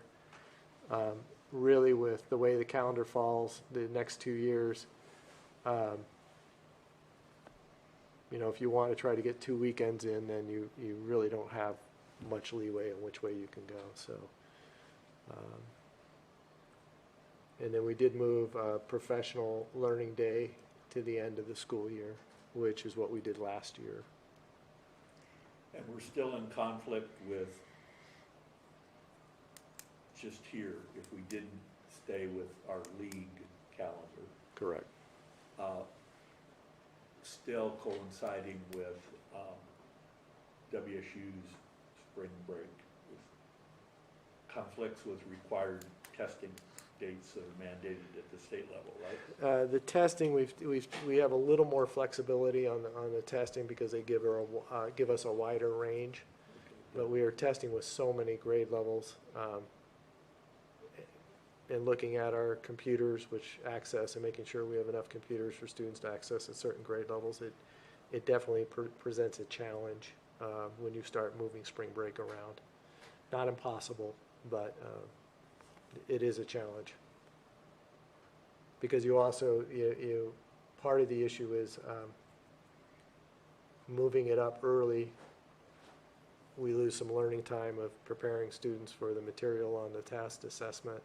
Moving it later, you run into all kinds of other issues. Well, you're still affecting those kids who are playing spring ball and. Yes, that still would happen. And All of it's unfair. You're, in essence, taking away their spring break. Correct.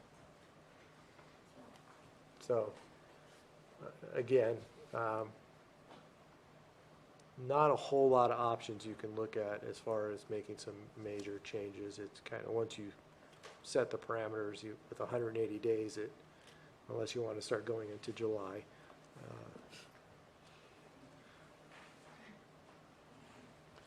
Where do you foresee this option C entering into it? Because if we don't have it, we can't discuss it until next meeting then. Right, so. Which means we wouldn't be voting on it. You wouldn't be voting on it next, you would be voting. And that's something I haven't had time to take a look at. What would that mean if we had a midwinter type in February? And Right. one of the advantages could be those can be converted to a snow day, as right now we don't have snow day built in. Well, we kind of do. We can take one of those professional Sure. learning days possibly, but that presents a possible issue. But Okay. Any further comments or questions? Thank you. thank you. That brings us to item D under our discussion item list, which is the Kamiak Elementary Schematic Design. And it says here, presenter is Joe Thornton, Executive Director of Operations. Good evening again. This is the third of several processes that we need the board to approve. The first was ed specs. The second was the request to approve a 24 classroom design. The next step in the process is for you to take a look at the schematic design that Design West architects have developed and give your approval to that. And that will lead them into design development, which is then really hunkering down and developing those plans. That will then ultimately go out, which contractors will be bidding on. So I'm going to hand this off tonight to Ned Warnick from Design West Architects and let him present that. I've also brought tonight, for those of you who still prefer paper, some copies of both of these that you can pass around if you'd like to look at these while he's talking. Ned. Thank you. I'll see if I can work the technology here. Do you want to use this, Ned, or do you want me? I'm sure I will.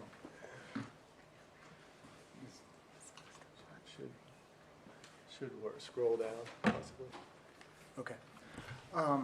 So thank you for having me. Jamie started her comments in the visitor portion by saying she wasn't 100% sure what the design held, and I want to say we aren't either.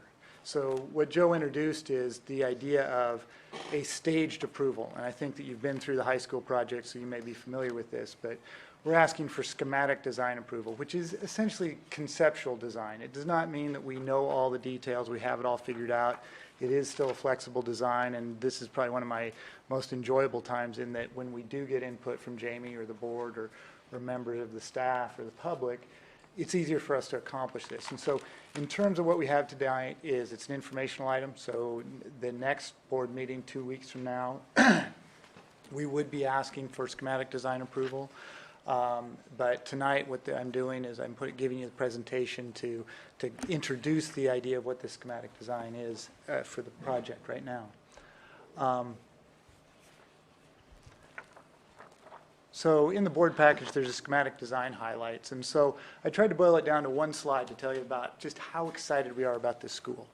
I know that prior to this point, you have been asked to vote on 18 versus 24 classrooms. We've briefed you on the idea that we're likely going to be going to a two-story design. That's what I will be presenting tonight. And so I'm going to try to, in one slide, boil this project down into just a series of bullet points. My goal is actually to be as brief as Joe. And I know that I'm going to fail, but maybe I'll end up somewhere around Cameron and be shorter than Eric. We'll see. So the building area right now is at just over 70,000 square feet. And so this is what we actually predicted in ed specs was going to be about 73,000 square feet. That's good news. That means that we've got a very efficient design at this point. It'll probably grow a little, shrink a little here and there. And so as we move through the rest of schematic design and into design development, that'll ebb and flow a little bit. But what we're expecting that to mean is that we have a project that's on budget and is moving ahead as we expected. To try to explain the discrepancies, which is not very great, In ed specs, we do a lot of formulaic sort of prediction of how much space is going to be used up with structure, how much space is going to be used up in circulation and things like that. And so as it turns out, this design actually is fairly efficient. And so we're actually accomplishing the ed spec requirements and doing it in a few less square feet than we predicted. It is 2 stories right now, and I think it will stay that. And the reality is you bought a steep piece of property. And that's not to say it's not, the photo to begin with is the photo that you'll have, the view that you'll have from this school, which is beautiful. I'm in love with your site, but it's steep. And the steepness actually generates a lot of things that I'll show in the site plan. But we really are looking to try to limit the footprint.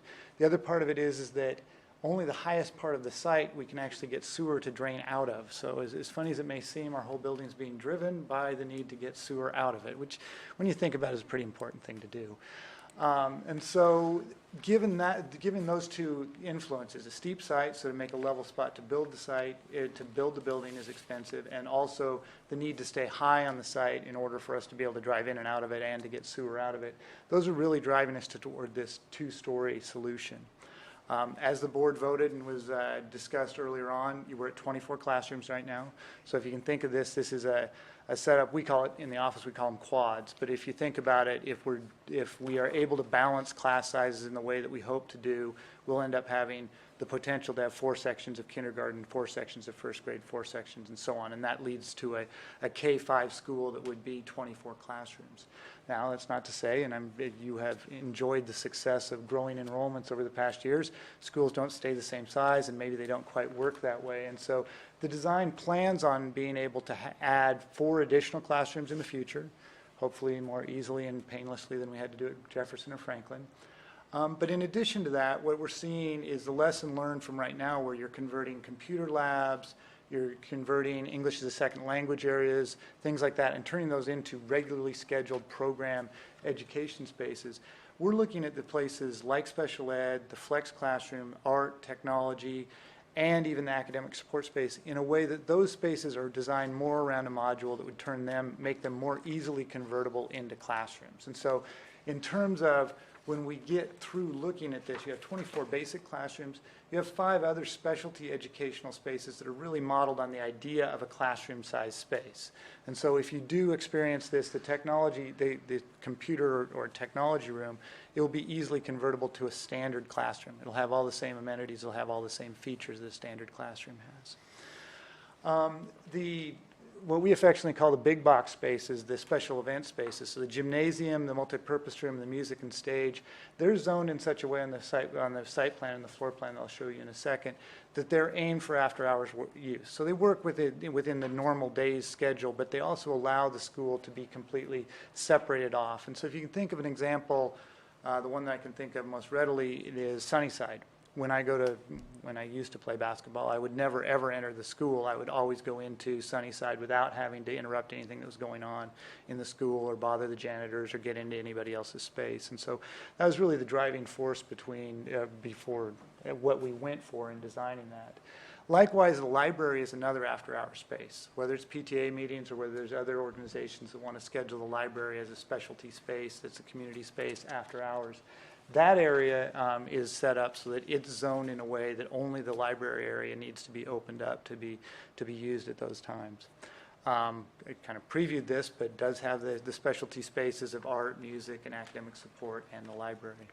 Site design, which Jamie has kept me on my toes the last little while, actually since we began this. And so I do want to say something. We share her goals. We share her goals, and I know that we will come up with a solution that's safe and works for the multi-modes of transportation. I'll try to describe that, and I know that she and I are going to continue to work towards that goal and make that happen. But in terms of what we're looking at on this site is we are looking at a need to accommodate bus traffic, car drop-off traffic, car parking traffic, bikes and pedestrians, and find a way to get them all to coexist on this. What I'm excited about is that being in the new subdivision, the city is looking at this at the same time that we are. And so the design of the streets, the design of future bike paths and bike routes, there's something that's going to work beyond the site that I get to have anything to do with. I get to hear about these other things, but rather than this being put into a spot where we're really trying to make old infrastructure work, we have an opportunity to make some improvements that might be a little bit broader than that. Parking capacity right now, and this sounds very exact, and so I probably should back this up to a rounded number of 80, but right now we're looking at approximately 81 spaces. To give you some idea of what that is in relationship to the other elementary schools in Pullman, your elementary schools average 68 spaces. Your smallest one is Sunnyside, obviously. Your largest one is Jefferson, and Jefferson's up around 77.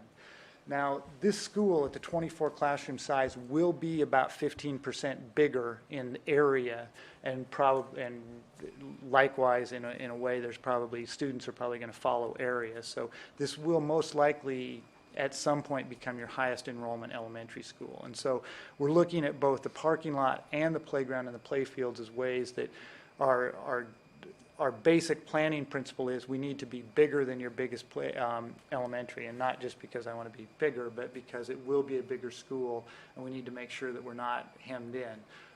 My experience in working with the Franklin site makes me realize just how important it is that we get adequate play areas. And so with that as the highlight to hopefully tease you into paying attention. So this is an overall area showing the footprint of the school. And so right now you can see just the corner over here, the PHS shrubbery and the corner of the track, soccer field and lower baseball field. This will eventually fill in with subdivision, and then this is the 13-acre plus or minus property that you have purchased. And so this is just an orientation to give you an idea of where you're at. The end of Terraview right now is right here, and the road will continue on and eventually will come back around and tie into Greyhound Way. Do not hold your breath. The first phase of this subdivision will begin with the construction of the road to the end of our property. The next phase will be the extension of this, and it will actually connect with Canyon View up here on top. And then these other two cul-de-sacs will be built in later. And so I do not anticipate seeing Greyhound Way connection happening in the near future. It is a long-term plan. There is a design for it. But in terms of what the developer is planning on phasing this in, that's not a connection that will begin immediately. And so in thinking about this, Terraview will be the way you access this site, and it will be from the east and curling down, headed south as you're going into the building. So now I'm going to ask you to shift perspectives for a second, and this is only because screens are only show up in landscape format, and you bought a north-south site that's stretched out. So north is now rotated around, and north is headed my direction. And so the road, Terraview, the existing end of Terraview is right here at the very edge of the screen. Terraview will come up around here and then go down this way. I think there's 3 residential lots between where the end of the road is now and where our building where our lot will be. To try to orient you, I don't have any graphics to explain this to you, but when you're at the end of Terraview, right now there's a fairly significant rise. There's a hillside that goes up, and then it kind of goes down, and then it goes up again. In order for this subdivision to work, Terraview is actually going to take out most of that hill. It will really kind of level that and bring that down. And so when you're standing at the end of Terraview, you get this idea that there's going to be a steep climb up to the school. In reality, it's going to be a very, very gentle climb, almost level from the end of where Terraview is now around the point, and then the ground will fall away, and that will be the site that you're on. And then these roads that come off here at the bottom, they will climb back up that hillside and connect back around to Canyon View. So one of the topographic challenges that I was trying to explain to you is the site drops basically from this point to this point about 70 feet, which is a tremendous amount of slope. And to develop flat spots on this slope for us to be able to do things like build schools, have parking lots, and playgrounds and playfields are expensive propositions. And that's not to say that we didn't budget for this. We knew which site you had bought when we were passing the bond. But it is one of these things where we're trying to balance just exactly how much flat space do we want to try to create before we decide that more money should be spent somewhere else. And so trying to balance those things is something that's very important. If you can think of a contour line, that's really what this building represents. And so the actual cut, the area that will take the hillside off, kind of follows the building. The building is partly on fill. Actually, it's kind of right at the edge and mostly on fill. But the hillside that gets cut down will actually result in a flat spot here which we essentially will push that dirt off the edge and widen that flat spot to create the terrace that the building, the parking lot, and the bus pull-throughs will go through. And then these areas, so this upper playground, we envision that being the lower grades. So kindergarten, first grade, potentially second grade, might be at the upper playground. And this size of playground is, I'm trying to think of an example, it's a little bit smaller than Jefferson's playground area right now. Not the grass area, but the hard surface and bark chip area. It's about the size of Jefferson's area there. As you go down 5 to 7 feet, so not a big slope, but a small slope, we go to a lower playground, which is a lot bigger. And so that playground is in the range of, it's bigger than any of your other playgrounds. It's about twice the size to 2.5 times the size of Jefferson's playground. And then going down even further will be a play field. And so the play field will be all grass.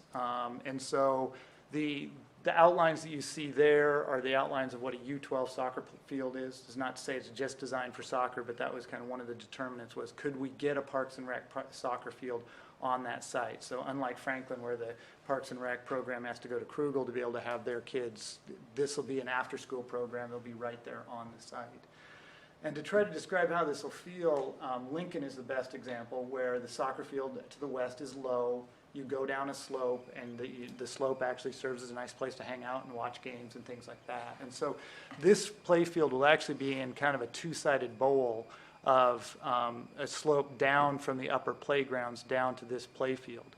Now, TerraView actually will go off like a bobsled run. It's level across the front of our school, and then it goes very, very steeply down to get around the subdivision and then back around and connect with Greyhound Way. And so actually, people who would like to rather just drive and walk off the sidewalk will be at the same level as this lower play field by the time that they park along this part of the street. And so either direction is possible. Jamie brought up an important concern. It's one that we have kicked around, and early on, some of our earlier images, we made believe that we could build a building way out to, out here, and we could put all the parking in front and make things very easy. In reality, the building would be on very tall stilts for us to be able to do that. And so Jamie's concern has to do with the 4 driveways, I think she mentioned. And so we have an in and out driveway here, an out only driveway here, an in only, and an out only. And so good design practice in terms of looking at this is we're trying to find ways to make it safe for cars, buses, and pedestrians and bikes. And so basic design practice, the first thing you do is you separate buses and cars. They don't get along, it doesn't work well, parents don't pay attention to buses. Buses are very unwieldy and essentially dangerous sounds like the wrong word, but they are difficult to drive, and they have big blind spots, and so trying to get them in their own controlled space where they're taken care of is very important. So separating those two is something that's important. We also want to make sure that the orientation is that if you get dropped off there, you still end up at the same front door of the school. And so that generates these 2 loops and this little bit of short-term parking, which I like to call the orthodontist or the dentist appointment parking, where you run in quickly and you turn around and you come back out. The difficulty that Jamie has brought up, and I think it's a very valid concern, is this driveway that takes us back to parking. And so in versions that we have looked at, the reality of this is we have a limited, sorry, you can't see me pointing at the screen. It's right here.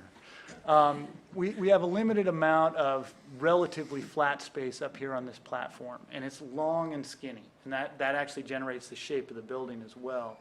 And so instead of us being able to put all the parking in front and be able to bring bikes and pedestrians around that and not have any crossing conflicts, we're stretched out so long that we have too many things trying to come in and out of a long, skinny space. And so we do have one crossing here. And one of the ideas that's been put forward, and I think it has some benefits outside of this, is to turn that into a gated crossing. So from 8 until 9, the gates are closed. So if you aren't in the parking lot and parked and headed to your classroom before 8, then you're going to park on the street and you're going to have a longer walk. And you won't actually have any vehicles crossing that potential route for the bikes. The other one is to route a pedestrian path and a pedestrian bike path around the parking and take them all the way back to the playground immediately without them having to do that. This is schematic design. We're still working with soil quantities, we're still working with slopes, we're still working with a lot of different details. And so I share Jamie's concerns, and it's something that we're working on. We're trying to find some different solutions. We do need to make sure that we come up with bus circulation that works for the bus's turning radiuses. We need to have enough space that the bus can actually get onto the site, dump their load, and come back around so they can actually make the turn. For the first little while that this school is going to be in place, this will be a dead-end street. It won't be a street that the bus, if you think about Jefferson, they have an on-street pull-out. And so the buses come in and they don't try to return back down, Bryant? Yeah. They pull out and they go up over Darrow and they go out that direction. We won't really have that opportunity, and so we need to have a bus turning motion on this site that will allow us to essentially make a U-turn. And buses don't make U-turns on a street. They need a lot of space to be able to make that turn. Likewise, parents might be our worst offenders, but trying to make sure that we keep parents in a place where they're a separate type of transportation, a separate type of drop-off, and that they take care of their safety that way. Lincoln has some challenges where the major parking and the parent drop-off all happen in the same place, and that creates some really funny situations where some people are waiting out in the parking lot and the kids are crossing and things like that. And so we're trying to move parking out of that to try to avoid that. And so we're trying very hard to separate all those different modes of transportation, and we're looking to try to find some safe ways to support the pedestrians and bikes. One of the things that I am excited about is that when Greyhound Way does connect, I think this is going to be a fabulously safe school, because the pedestrians and the bikes that are coming up from the south, and that will be a lot of the student load once there is a route to be able to do that, because all of what I call Copper Basin, the Canyon View, Greyhound Way, all those, they'll be coming up this street here, and they will actually leave the whole street system at this point and take a nice, gentle, disabled accessible route up to the playgrounds and up to the school on a hard surface, off-street, off everything pathway that's associated with the playground system and not the street system. Street system, just to give you numeric numbers, is probably going to be about 15%. It's about as steep as Pullman, maybe not quite Spring Street, but it's still be a very steep. Whereas coming off at this point and coming up this way will be a 5% slope. So any kid on a bike, any 50-something-year-old architect on a bike is going to take the really gentle slope and come up from the south. So when the connections come together, and what I alluded to with the city's talking about looking at a bike network that involves Conservation Park, which is kind of just below Clifford, above the sewer treatment plant, and potentially developing a bike path from downtown up through that space and up into this area. And so long term, I think there's some really exciting opportunities for this. So on to the building. So what I mentioned, and you've seen a preview on the site plan what the building is shaped like. The pink here, this is what we affectionately call the big box. So it's the special event space, gym, multi-purpose room, and stage. We currently are planning it so that the gym and the multi-purpose room would have a movable paneled wall between the two of them. This is something that we do in a lot of our Tri-Cities elementary schools. Holiday concerts, it allows you to open it up. And so instead of just being limited to the size of the multi-purpose room, we can have overflow into what admittedly are not very good seats by the time you get to the very back of the gym, but there is that space and there is enough room that you can hold a larger group. The kitchen is here off the back along with loading and dumpster. The security line is kind of right here along this hallway. And so when AAU basketball practice or Parks and Rec basketball or something like that, we're really only opening up this this side of the hallway right here. And so just the big box spaces would be available. There are restrooms and those sort of things that support that. The rest of the ground floor, the main entry is at the knuckle, kind of at the joint. And that has the administration space, special ed, library, and academic support, all kind of clustered around those crossroads right there. And then coming down the rest of the hallway as we move into the aqua or blue, I'm not sure what it looks like on your screen, we work into what I will talk about in a little while, but the quads. And one of the things I'm really excited about working in Pullman School District is you have really high expectations for your educational spaces. The ed specs that your staff, that you approved, that your administration worked with us on, these are going to be some of the best elementary school classrooms that I get to work on. I work on a lot of elementary schools, but this is one where I think we're really doing it right, and I'll get to that in a little while. But you can see that we have on the first floor kindergarten, first grade, and then these two classrooms down here, that would be the future expansion ones down here. Upstairs, a very similar pattern, just going through this quad idea of you'd have second grade, third grade, fourth grade, and then the fifth grade classroom would be the ones that are down over academic support. The other specialty space that's on the second floor is art and technology. So those spaces kind of work better up there, and they're also the potential reuse classrooms. If we have an extra fifth grade section or something like that, we can put them in the technology room or in the art room. So to just expand a little bit on my excitement about the quads, one of the things that works really well in Pullman schools, but probably doesn't have the right home in a facility sense, is pull-out spaces. Franklin has kind of the funny triangular shaped ones. We recreated those to a certain extent with our addition. Jefferson has the nodes, kind of the wide spot in the hallways.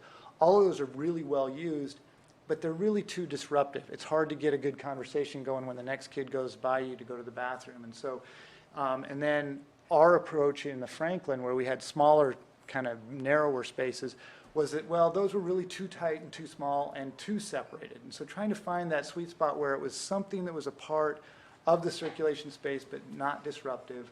So in this, we have the 4 basic classrooms, same size, same square footage as other classrooms in the district. But they open out onto the hallway, but they also have the ability to open out onto the group space or the breakout or pull-out space. And so all 4 of these classrooms benefit from kind of this common space through here. And the other challenge with them is they're always on a hallway. They don't have natural light. And so in this arrangement, we were able to actually give those group rooms windows, which is shown to have a very positive effect on education. And so what I'm excited about, the other thing, Pullman schools, you give your teachers offices, which is a pretty nice amenity. But I've seen teachers use them for things like individual testing, other behavioral situations that they use those for. And so when I look at this diagram, I really like it because it shows all the different settings that a teacher could potentially use to provide education. So starting from the smallest, the workroom is their own special thinking spot, but also an individual testing spot or a timeout spot for a kid that needs a little separation. The classroom is that big group community space. That's kind of the basic, that's what everybody expects to get in an elementary school. But we have this middle-sized thing that's in between that gives it a whole nother opportunity for educational settings. And so we are really, really excited about this setup. And I can't wait to see it built because I want to see how teachers use it and how it actually comes through. We think that we've learned a lot of lessons from your teachers and from our other schools. And so this is something that we really are excited about. And so we are at that point of conceptual design where we're starting to put this together and see what it looks like from the outside. And so this is what the view would look like if you're hovering over the future subdivision and you're looking at the main entry. So you have the main entry and the parent loop, the bus loop, and then this is the classroom wing and the event box. Here we're just zoomed in a little bit tighter on that same view. Here we've moved over to the bus loop and we're looking kind of oblong or sideways at the main entry. Continuing to move south on TerraView. And now we've looped around and we're actually hovering over the soccer field and looking at the classroom wing from the southwest. And then this is the library. So there at the knuckle, at the angle, the library would have that view, that photo that we have looking out. And so you can see the transparency or the glass that would be the library looking out, and then this would be the playground area. And as a final image, we've actually swung all the way around back out to the northwest, and we're looking at stage, multi-purpose room, kitchen, and gym box, and the parking lot in front of that. Last slide in the presentation has to do with the process that we're going through. So the light blue areas are the things that we've ticked through in terms of the process. We've gone through educational specs. We are in the midst of design phases. The next event in the design phases, other than our interaction with the board, is a public forum on November 15th. Construction document preparation will follow that. moving on to bid and contract award in the spring of 2017, construction and occupancy following that. With that, I thank you, and I would be happy to entertain any questions or comments. So the outside look is not the look, is it? Please say no. So Bob, and from your facial expression and your comment, I'd like to hear what are your concerns about it? Well, it looks like cheap apartment housing for students. It does not look like a school to me. It doesn't evoke any kind of thing to do with the school. It looks like cheap apartment housing or institutional. I mean, I was not impressed. Sorry.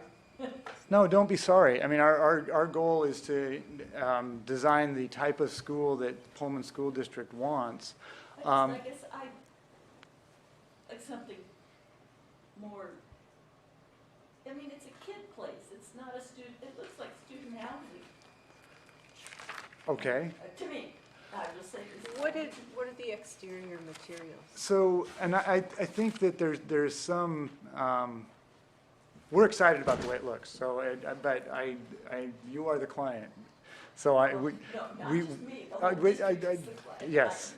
And so the materials, and it could be just a matter of the preliminary the nature of the preliminary model images, but, so masonry, most likely a metal panel. So low maintenance, durable, timeless materials are what we're looking for. These panels of green, and green, this is where we're trying to address it should be for kids, it should be fun, it should be, and so color is a really powerful thing. Sam and I were kicking around, well, should it be blue? Should it be red? Should it be yellow? We would like it to be something timeless yet colorful. And the danger of color is it is almost always dated. Yeah. And so trying to find that color that's going to give that timeless look. And so these panels here would also be a masonry, but it'd be a glazed face masonry. And so the best way I can think of is it'd probably look like tile would be those. And then very large windows, and then at least we would like to look at the potential standing seam metal roof. You guys don't do a lot of that here in the district. We like it because it's a 50-year solution. And so one of the things that I haven't talked about, but the basic mechanical scheme on this would be there would be an attic kind of up here in these little, in these pop-up spaces, and that's where all the mechanical equipment would be. And so your maintenance person could walk up the stairs, go all the way up to the attic and change out filters and change out belts and do that, and never be in any part of the educational part of the building. And so that adds to, I mean, one of the things that I think that we're concerned about, and you may be reacting to, is it is by the nature of the site a long, skinny building. And so it starts to feel very horizontal and very long. And so some of our efforts to try to come up with these kind of panels of color was really to try to break that up. So the facade will be, I think it'll have a lot more in and out than maybe the model gives it credit for. These particular spots, these kind of slots that are here, here, and here, will be very transparent. You would actually be able to see all the way through the school. So if the sun is shining on the west side, you would actually drive by on Terraview and you would have that kind of highlight of the transparency of those breakout spaces that you'd be able to see through. I mean, not so that the birds would be flying through them. No. Although just this morning I was at breakfast and I got scared to death and my patio door took a hit. At my house, and I don't have that clear of a window. It has to do with the reflection. My understanding is that birds, if they get it the right moment in the daylight, they think it's there and they, Out of your skin. yeah. What'd they do? Luckily my Cheerios stayed in the bowl. Well, no, I like the likeness. It just seems so dark to me. I don't know. So, I mean, one of the things right now, and color, like I said, color is a dangerous thing. I will express my kind of design desires for this is, it needs to be a timeless, durable material. I want to see color, but I want that color to be timeless as well. I don't want it to be dated as you say, oh, that's eggplant, and it was done in the 80s, and that's what it is. Avocado and Exactly. gold. Although Harvest Gold's still in play here, we may still be doing that. So that's a great color. But I think that the question of does this, and we're showing this right now, kind of in a red brick sort of look, and that's possible. I love the high school. I think the high school's blonde brick is really nice. I don't know if that's appropriate for this building. And I think some of this is the shadow and things like that. So we hear your concerns, and we are going to work on that. I'm sorry, but see, if you wanted to know the name of the school so you can bring in the Kamiak, you could maybe butte it up a little bit. Well, and I think because Susan and I have had a little bit of discussion on this, and I think I've mentioned this with you, Ned, I'm just personally not looking at the cover walkway, and that's not one of my favorites. I think there needs to be a cover walkway. I think maybe the thing is lacking some depth, and maybe that could be using a tricolor brick or maybe some basalt mixed with tan or red. Maybe taking a look at the entryway and making that maybe a little more prominent somehow to give it some depth, or looking at like Franklin, as you enter Franklin, you look at the left, there's a design of a tree in the brick because they pushed the brick out and kind of put a design. So, and I think we also have to realize there's no vegetation in this conceptual, and that makes a huge These are very difference. preliminary, and one of the things in thinking about this, Bob previewed that there was some concerns, so this doesn't come as a surprise. Oh, good. But I have some similar concerns. Yeah, yeah. and actually Joe likes to call, I think Joe calls the entry canopies wind scoops, so those are likely to take some changes in shape as we move along. One of the things that, from Sam and I's perspective, is we've got a really good feeling of what the interior of this does. And so I think some of the things that we're excited about that entry, that the roof may or may not help, and your comment about making the entry a little more obvious, maybe it should be the punch-up space. Inside, it's got some really dynamic spaces, but those are yet to come as far as us being able to tell you that story. And so this is all valuable input. I would love to know what is the color that's going to last 50 years, because and blue's the one I always like. I go to blue, and blue just works. You know, it can be a color that a kid likes, and it's also the same color that they're going to like 50 years from now. We were trying green in this, and actually I think what it does in the model, just kind of perception-wise, is it kind of bleeds out with the grass, and it looks like it's just not doing very much. I think in reality it might do a little bit more than that, but we are looking at some other colors and some things like that to try to punch it up. I have another client who said something about Chernobyl, so maybe it's not student housing, maybe it's more like worker housing, not about this design. But what we came back with was great after that one, so that's just, I think Scale one, 1 to 10, you're not being harsh, is what he said. oh yeah, you're I've only got an 8. I'm not even sure you got past 5. I think one of the things that I think that that we would have some difficulty changing, we can change the clothes for lack of a better word. So masonry can change. There can be some more visual depth, there can be some more detailing, there can be some more color, things like that. The basic idea of the school almost being a contour line on that site, we started out and I had a completely different idea in mind. I had a more compact and had wings and had some things like that. The reality is that the site is really driving a lot of this, and so it is a 2-story school, and it's long and skinny. And so what I think we're going to look to do is try to find ways that we can break that up more so it doesn't have some of that student housing look to it. Well, it just has to be kind of a happy place, not Absolutely. House it is. Some occasions are very happy. But not an elementary school. So I'm still wanting balconies with them. No, I'm sorry. I just want to mention this real quickly. One of the things I think would help, and it's very difficult to see in these pictures, but you can't really see the texture of the building that you're going to get from those materials.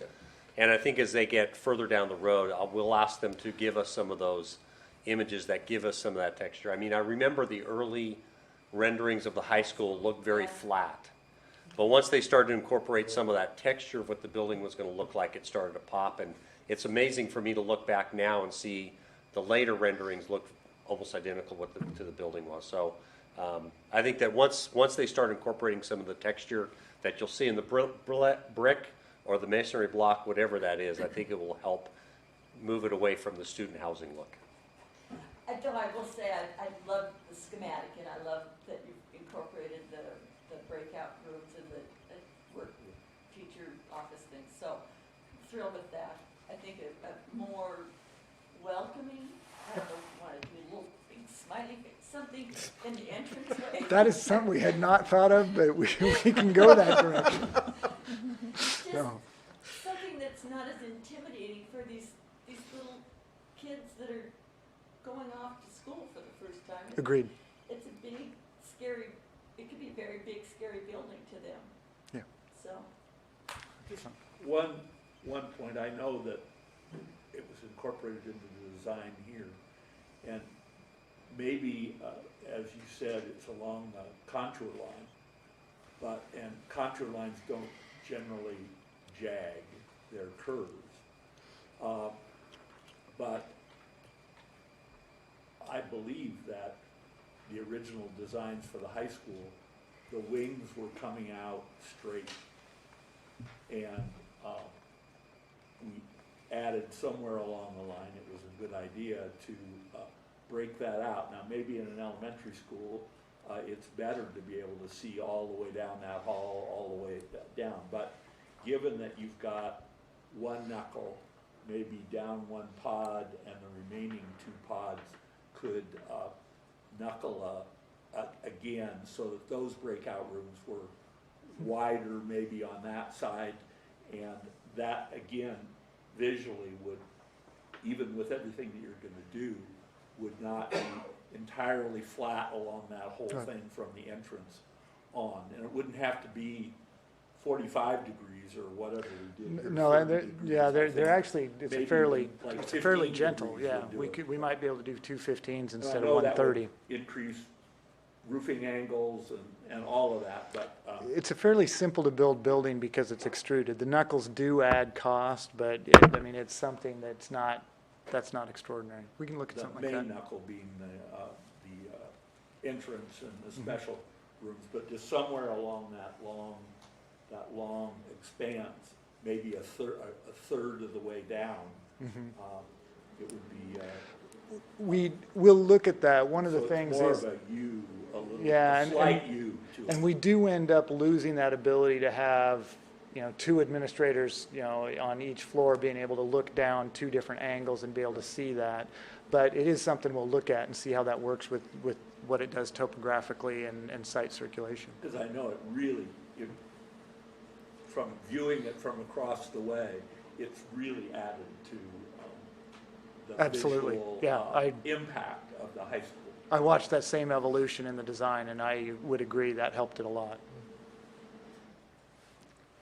Two questions. I was wondering what the process or what factors are being considered on this standing seam metal roof issue? And then the other question is, are we chasing the next funding cycle for public arts in schools?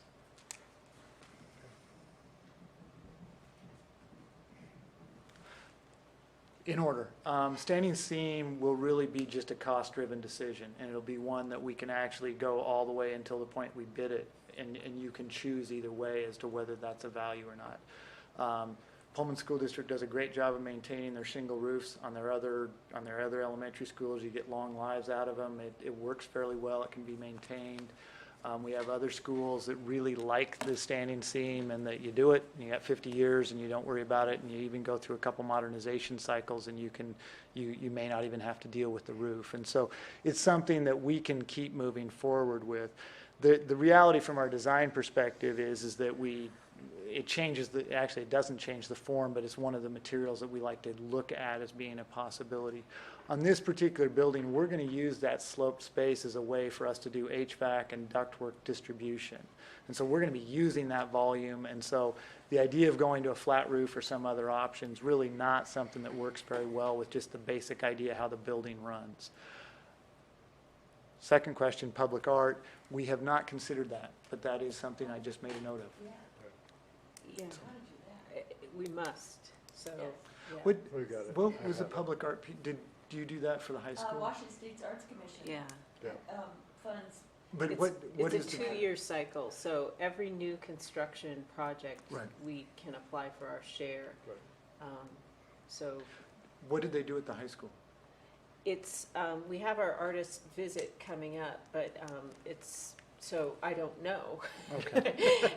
I mean, there's a specified process for working with the artist, selecting the artist, and then, so at her visit, she will present her ideas. Okay. And so, yeah. We've had some success with that, with, my favorite one's down in Pullman, in Pasco High School.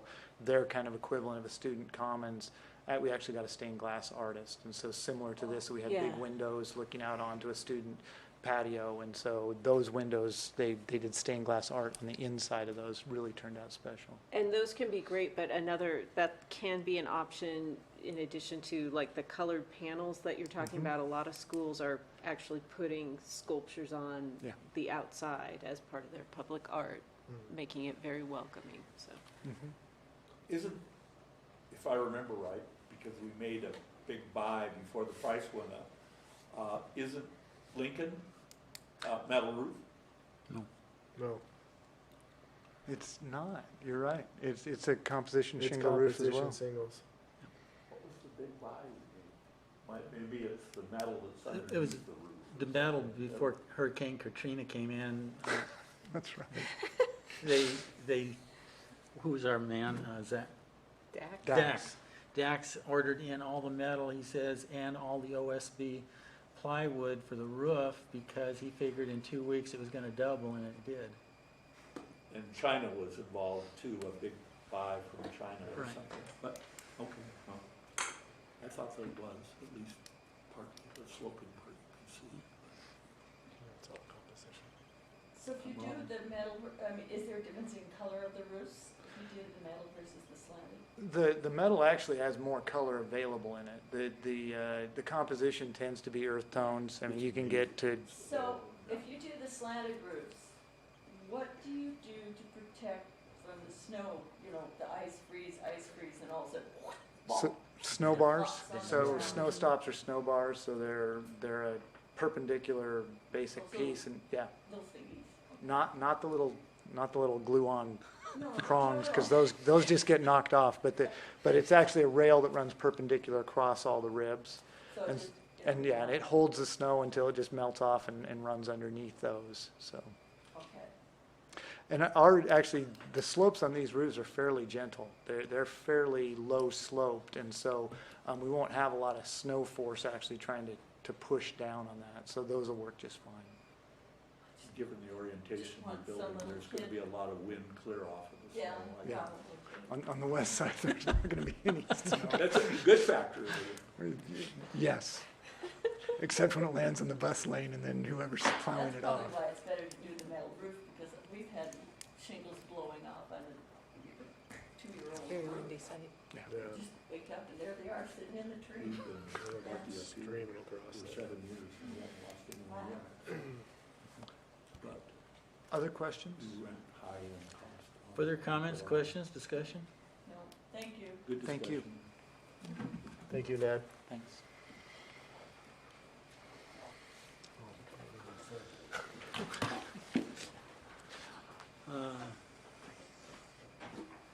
That completes, no, it doesn't. We've got one more item. We've got one more item on our discussion item list. That's Joe. surplus sale, Mr. Joe Thornton. So one of the things that's happening in October is that we are moving out of the temporary classrooms in the auxiliary gym. That's furniture that we moved from the old part of the building and we're repurposing.